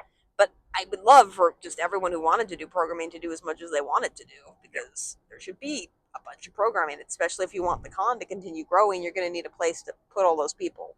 Because that hotel won't, although it is bigger, I don't know to the extent that it's going to be able to hold that many more people if you don't expand into panel space or give them something to do. Because there were lines at like the dealer's den, a little bit of registration, and that's not bad, but again, you need other places to like put people. Yeah. And similarly, if somebody's not interested in like fursuit dancing, it might be good to have like another event on during that, so that that person can go to those events. Yeah. So again, what I would like to see, and again, I don't know the budget, I don't know the feasibility, I don't know how their agreement with the hotel works. If this was a perfect world, I would suggest getting probably the upstairs A rooms. And if you've ever been to the Columbus Convention Center, you'll know what I mean by that. We do know the conventions that are better than like 99% of people. Yeah, we know it very, very well. Like, it's basically a second home to us with how much we love it. Yeah, it's a fabulous space. But like, if you've got those upper A rooms, use those as panel rooms. That would let you devote the the downstairs area at the convention to, again. You've got you could actually put the artist alley into a room or two. Yes, that's another thing where it's like, I get the idea of having artist alley like around so everyone can experience it, but it does make it kind of harder to like just kind of stop and look at stuff, and it also limits the number of like people you can have in your artist alley. And it also presumably means you can't have any not safe for work stuff in your artist alley, which I don't really care about, but I know a lot of furries probably do. Yep, there are a lot of very, very talented furry pornographers. This is a safe for work podcast. I used the technical terminology. Fine. But again, there are a lot of very talented, not safe for work furry artists, and they deserve a space where they can show their stuff. Literally. So yeah, that is what my solution would be. It is a solution that costs money. We obviously don't have the cons numbers in any sort of way. Nope. And we also don't know like if that solution is even available to them, or if that's just a completely like you can't book both spaces at once for whatever reason. Yeah, again. Or you wouldn't be allowed to serve food if you booked out that space. Maybe that was a concern. I don't really know. Yeah. But I do have concerns if they keep growing that the amount of programming they had this year, I don't think was sufficient, or was just you had enough stuff, but it was a knee but just. But again, like there was definitely programming that was there last year that wasn't this year, and that wasn't because people weren't willing to do it. That's because there wasn't the space available for it. So I think that's something you need to be considering for next year's convention. You've got time. Investigate your options. But I think I would like to see more paneling space next year. My other thing would probably just be to maybe give some panelists a little bit more help, because we did do some setup, which again is not a very big deal at all, and I would rather have that than somebody like supervising every room meticulously and checking badges and not letting people come in and out. Yep. But that does mean if you have somebody new who's doing paneling, which you sometimes want to, because again, new panelists are awesome, it can get a little overwhelming for them if they're just like left in a room with no one to like help them set up or guide them. And that can be a little bit intimidating if they don't have somebody there to kind of walk them through the steps of how you would set up. Yeah. The one group I do want to shout out, the AV team was doing phenomenal work. The AV team was fantastic. Week. They did some great jokes in the charity auction. Yeah, because they were sort of like display on the screens. They were displaying what the item was, what the current bid was, and whoever was running that kept making jokes about it. Yep. And some of them were very good. So good job there. They did a great job with the fursuit dance competition for those who were in the overflow rooms. Yep. Like, they were great with camera angles. I know it wasn't your thing, but they did a great job of like letting you see the whole thing. Yeah, like they did a really phenomenal job on that live stream. Yeah. If anything, like, our view was better than people in the main room just because we could see it at all angles, which is pretty cool. So yeah, shout out to them. Again, shout out to the con staff generally. I can tell with FurCons, everyone really cares about making sure everyone has a good time. Yeah. And that's pretty awesome. Yeah. And for the record, we had a blast this weekend. Did. We got the con warm and fuzzies. There is a reason why we were there past midnight last night. And we had a great time. We're mostly just a little concerned about programming levels next year. Mm-hmm. And if you've got a fix that's other than the one we came up with, fantastic. Yep. We look forward to seeing what it is. We say this as though you've listened to the 3 hours of recording. It's not 3 hours. It's something like 2.5 and change. Cool. I'm not looking at the... So you may have noticed our episode length tends to be pretty much how long our drive happens to be. Mm-hmm. That's what determines episode length more so than anything else. Yep. It's convenient, isn't it? Yeah. And we looked at the hour drive back and we're like, that's not enough time, so we're just going to do this over 3 days to make the drive more entertaining. It's great. Yep. So you want to do top 3 favorite con moments, or do you have anything else to say? I think I'm good to do top 3. Do you want to go first this time? Because normally it's me. The first moment I want to shout out was that one improv panel. I think at the beginning of Iggy's improv hour, where they had one game where they took one participant from the audience. It was me describing my day. I had a blast doing that. I was also making everyone else laugh, and everyone else was like laughing along with me, and like it was a really good like just kind of moment of just improv and having that. And again, I love audience participation improv and having those moments. Yeah, that's fair. Do you want me to go next, or do you want to do all 3 of yours? You can go next. We'll see if we have any of the same ones. This is fair. I think my first one, and again, these are in no particular order. Not. We're not doing this as a countdown or anything. Was reading the script you wrote. Because again, I love reading your work, as in reading it aloud and performing it. And I got to do the Emma voice in public. I don't get to do that a lot. That's true. Like the Emma voice is mostly just an in-joke between the pair of us. You did fantastic, by the way. I feel like I haven't complimented you enough on that. You did a great job. And again, I think you made it. The person who wound up winning went just after us, and they, for the record, had an amazing piece of writing. But I do think that we helped them like give their best performance by seeing you go 1st, which I think made their piece even better. Yeah. So I like to think so. Again, I'm not trying to take away credit from that person. They wrote the thing and did the performance. Yeah, they did great. You might have just helped in some extremely small way. Yeah. But again, it's also fun bouncing back and forth between like my professional reader voice and the Emma voice, because again, I had him read the footnotes in his normal voice and then like the script in his regular voice. Yep. Which again, if you've not experienced the joy of bouncing back and forth between 2 characters, it's phenomenal fun once you're good at it. And I like to think I'm fairly competent at it. Yeah. You are. You're a great reader. Yeah. I fell in love with your voice, so. Yeah, and I fell in love with yours. We're adorable. We are. So yeah, that was my first one. Yeah, I will piggyback and just say I love that event generally. I loved watching like the judges' faces as they were reading through the scripts. I love seeing what everyone came up with. I had a lot of fun in that event. And somebody came up and talked to us in the middle of that, which I actually really appreciated because it meant I didn't have to get nervous about the judging because somebody was just talking to us the entire time. Yep. Yeah, that was great. It's my turn. It's not my actual one. No, you were just piggybacking. Okay, yep, yours. Oh, there's so many good ones. I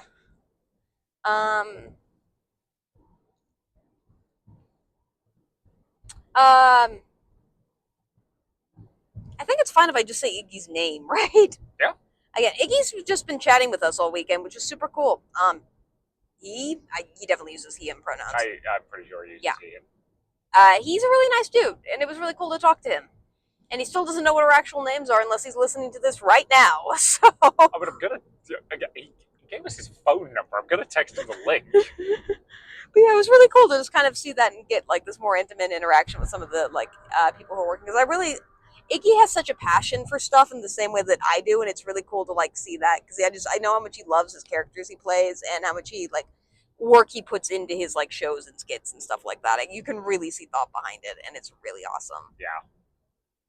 So for my next like con moment, I'm just going to say 2 words and leave it at that. Those 2 words are mass and debation. I can't tell you most of what happened at that panel because this is a Safe for Work podcast. It is indeed a Safe for Work podcast. But it was an absolute scream. Your last one, please. Oh, there's so many good. Again, it's just this is why we keep this like long form diary so I can actually remember what happened after I just have con high happy. It's so hard to choose. I'm trying to pick someone from Saturday because I don't think I have yet. What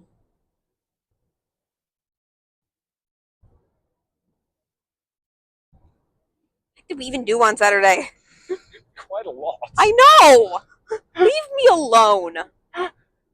I'm actually going to pick Scribbles and Bits. Scribbles and Bits was a lot of fun. That's the collaborative storytelling one. It's just fun to do that in a room. It is.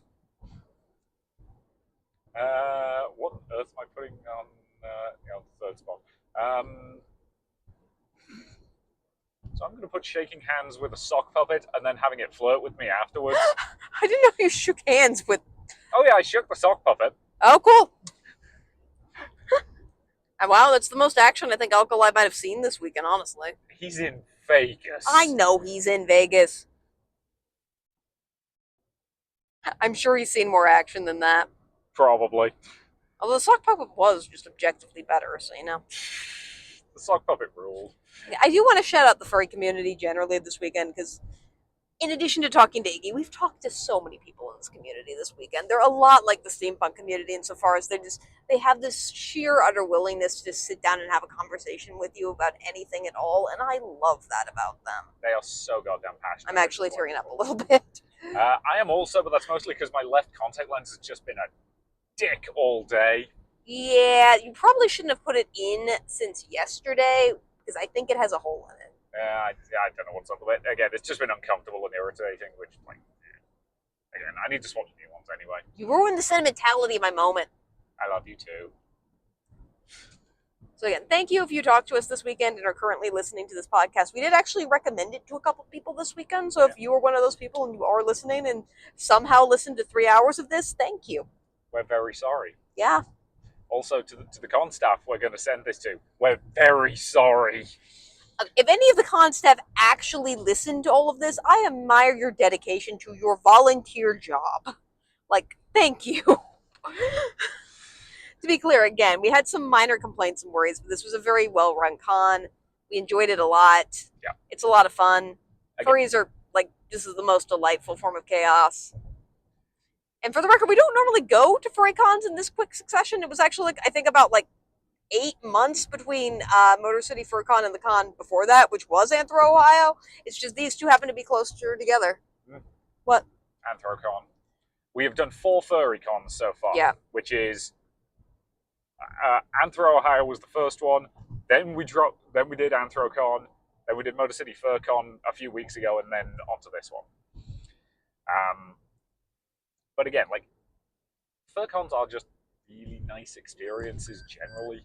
You're just a welcoming bunch of lunatics, and I love that about you. Yeah. So we're approaching our awkwardly racist small town, so do you want to get to, the final? Oh, God, that was a line. It's not wrong. It's not wrong.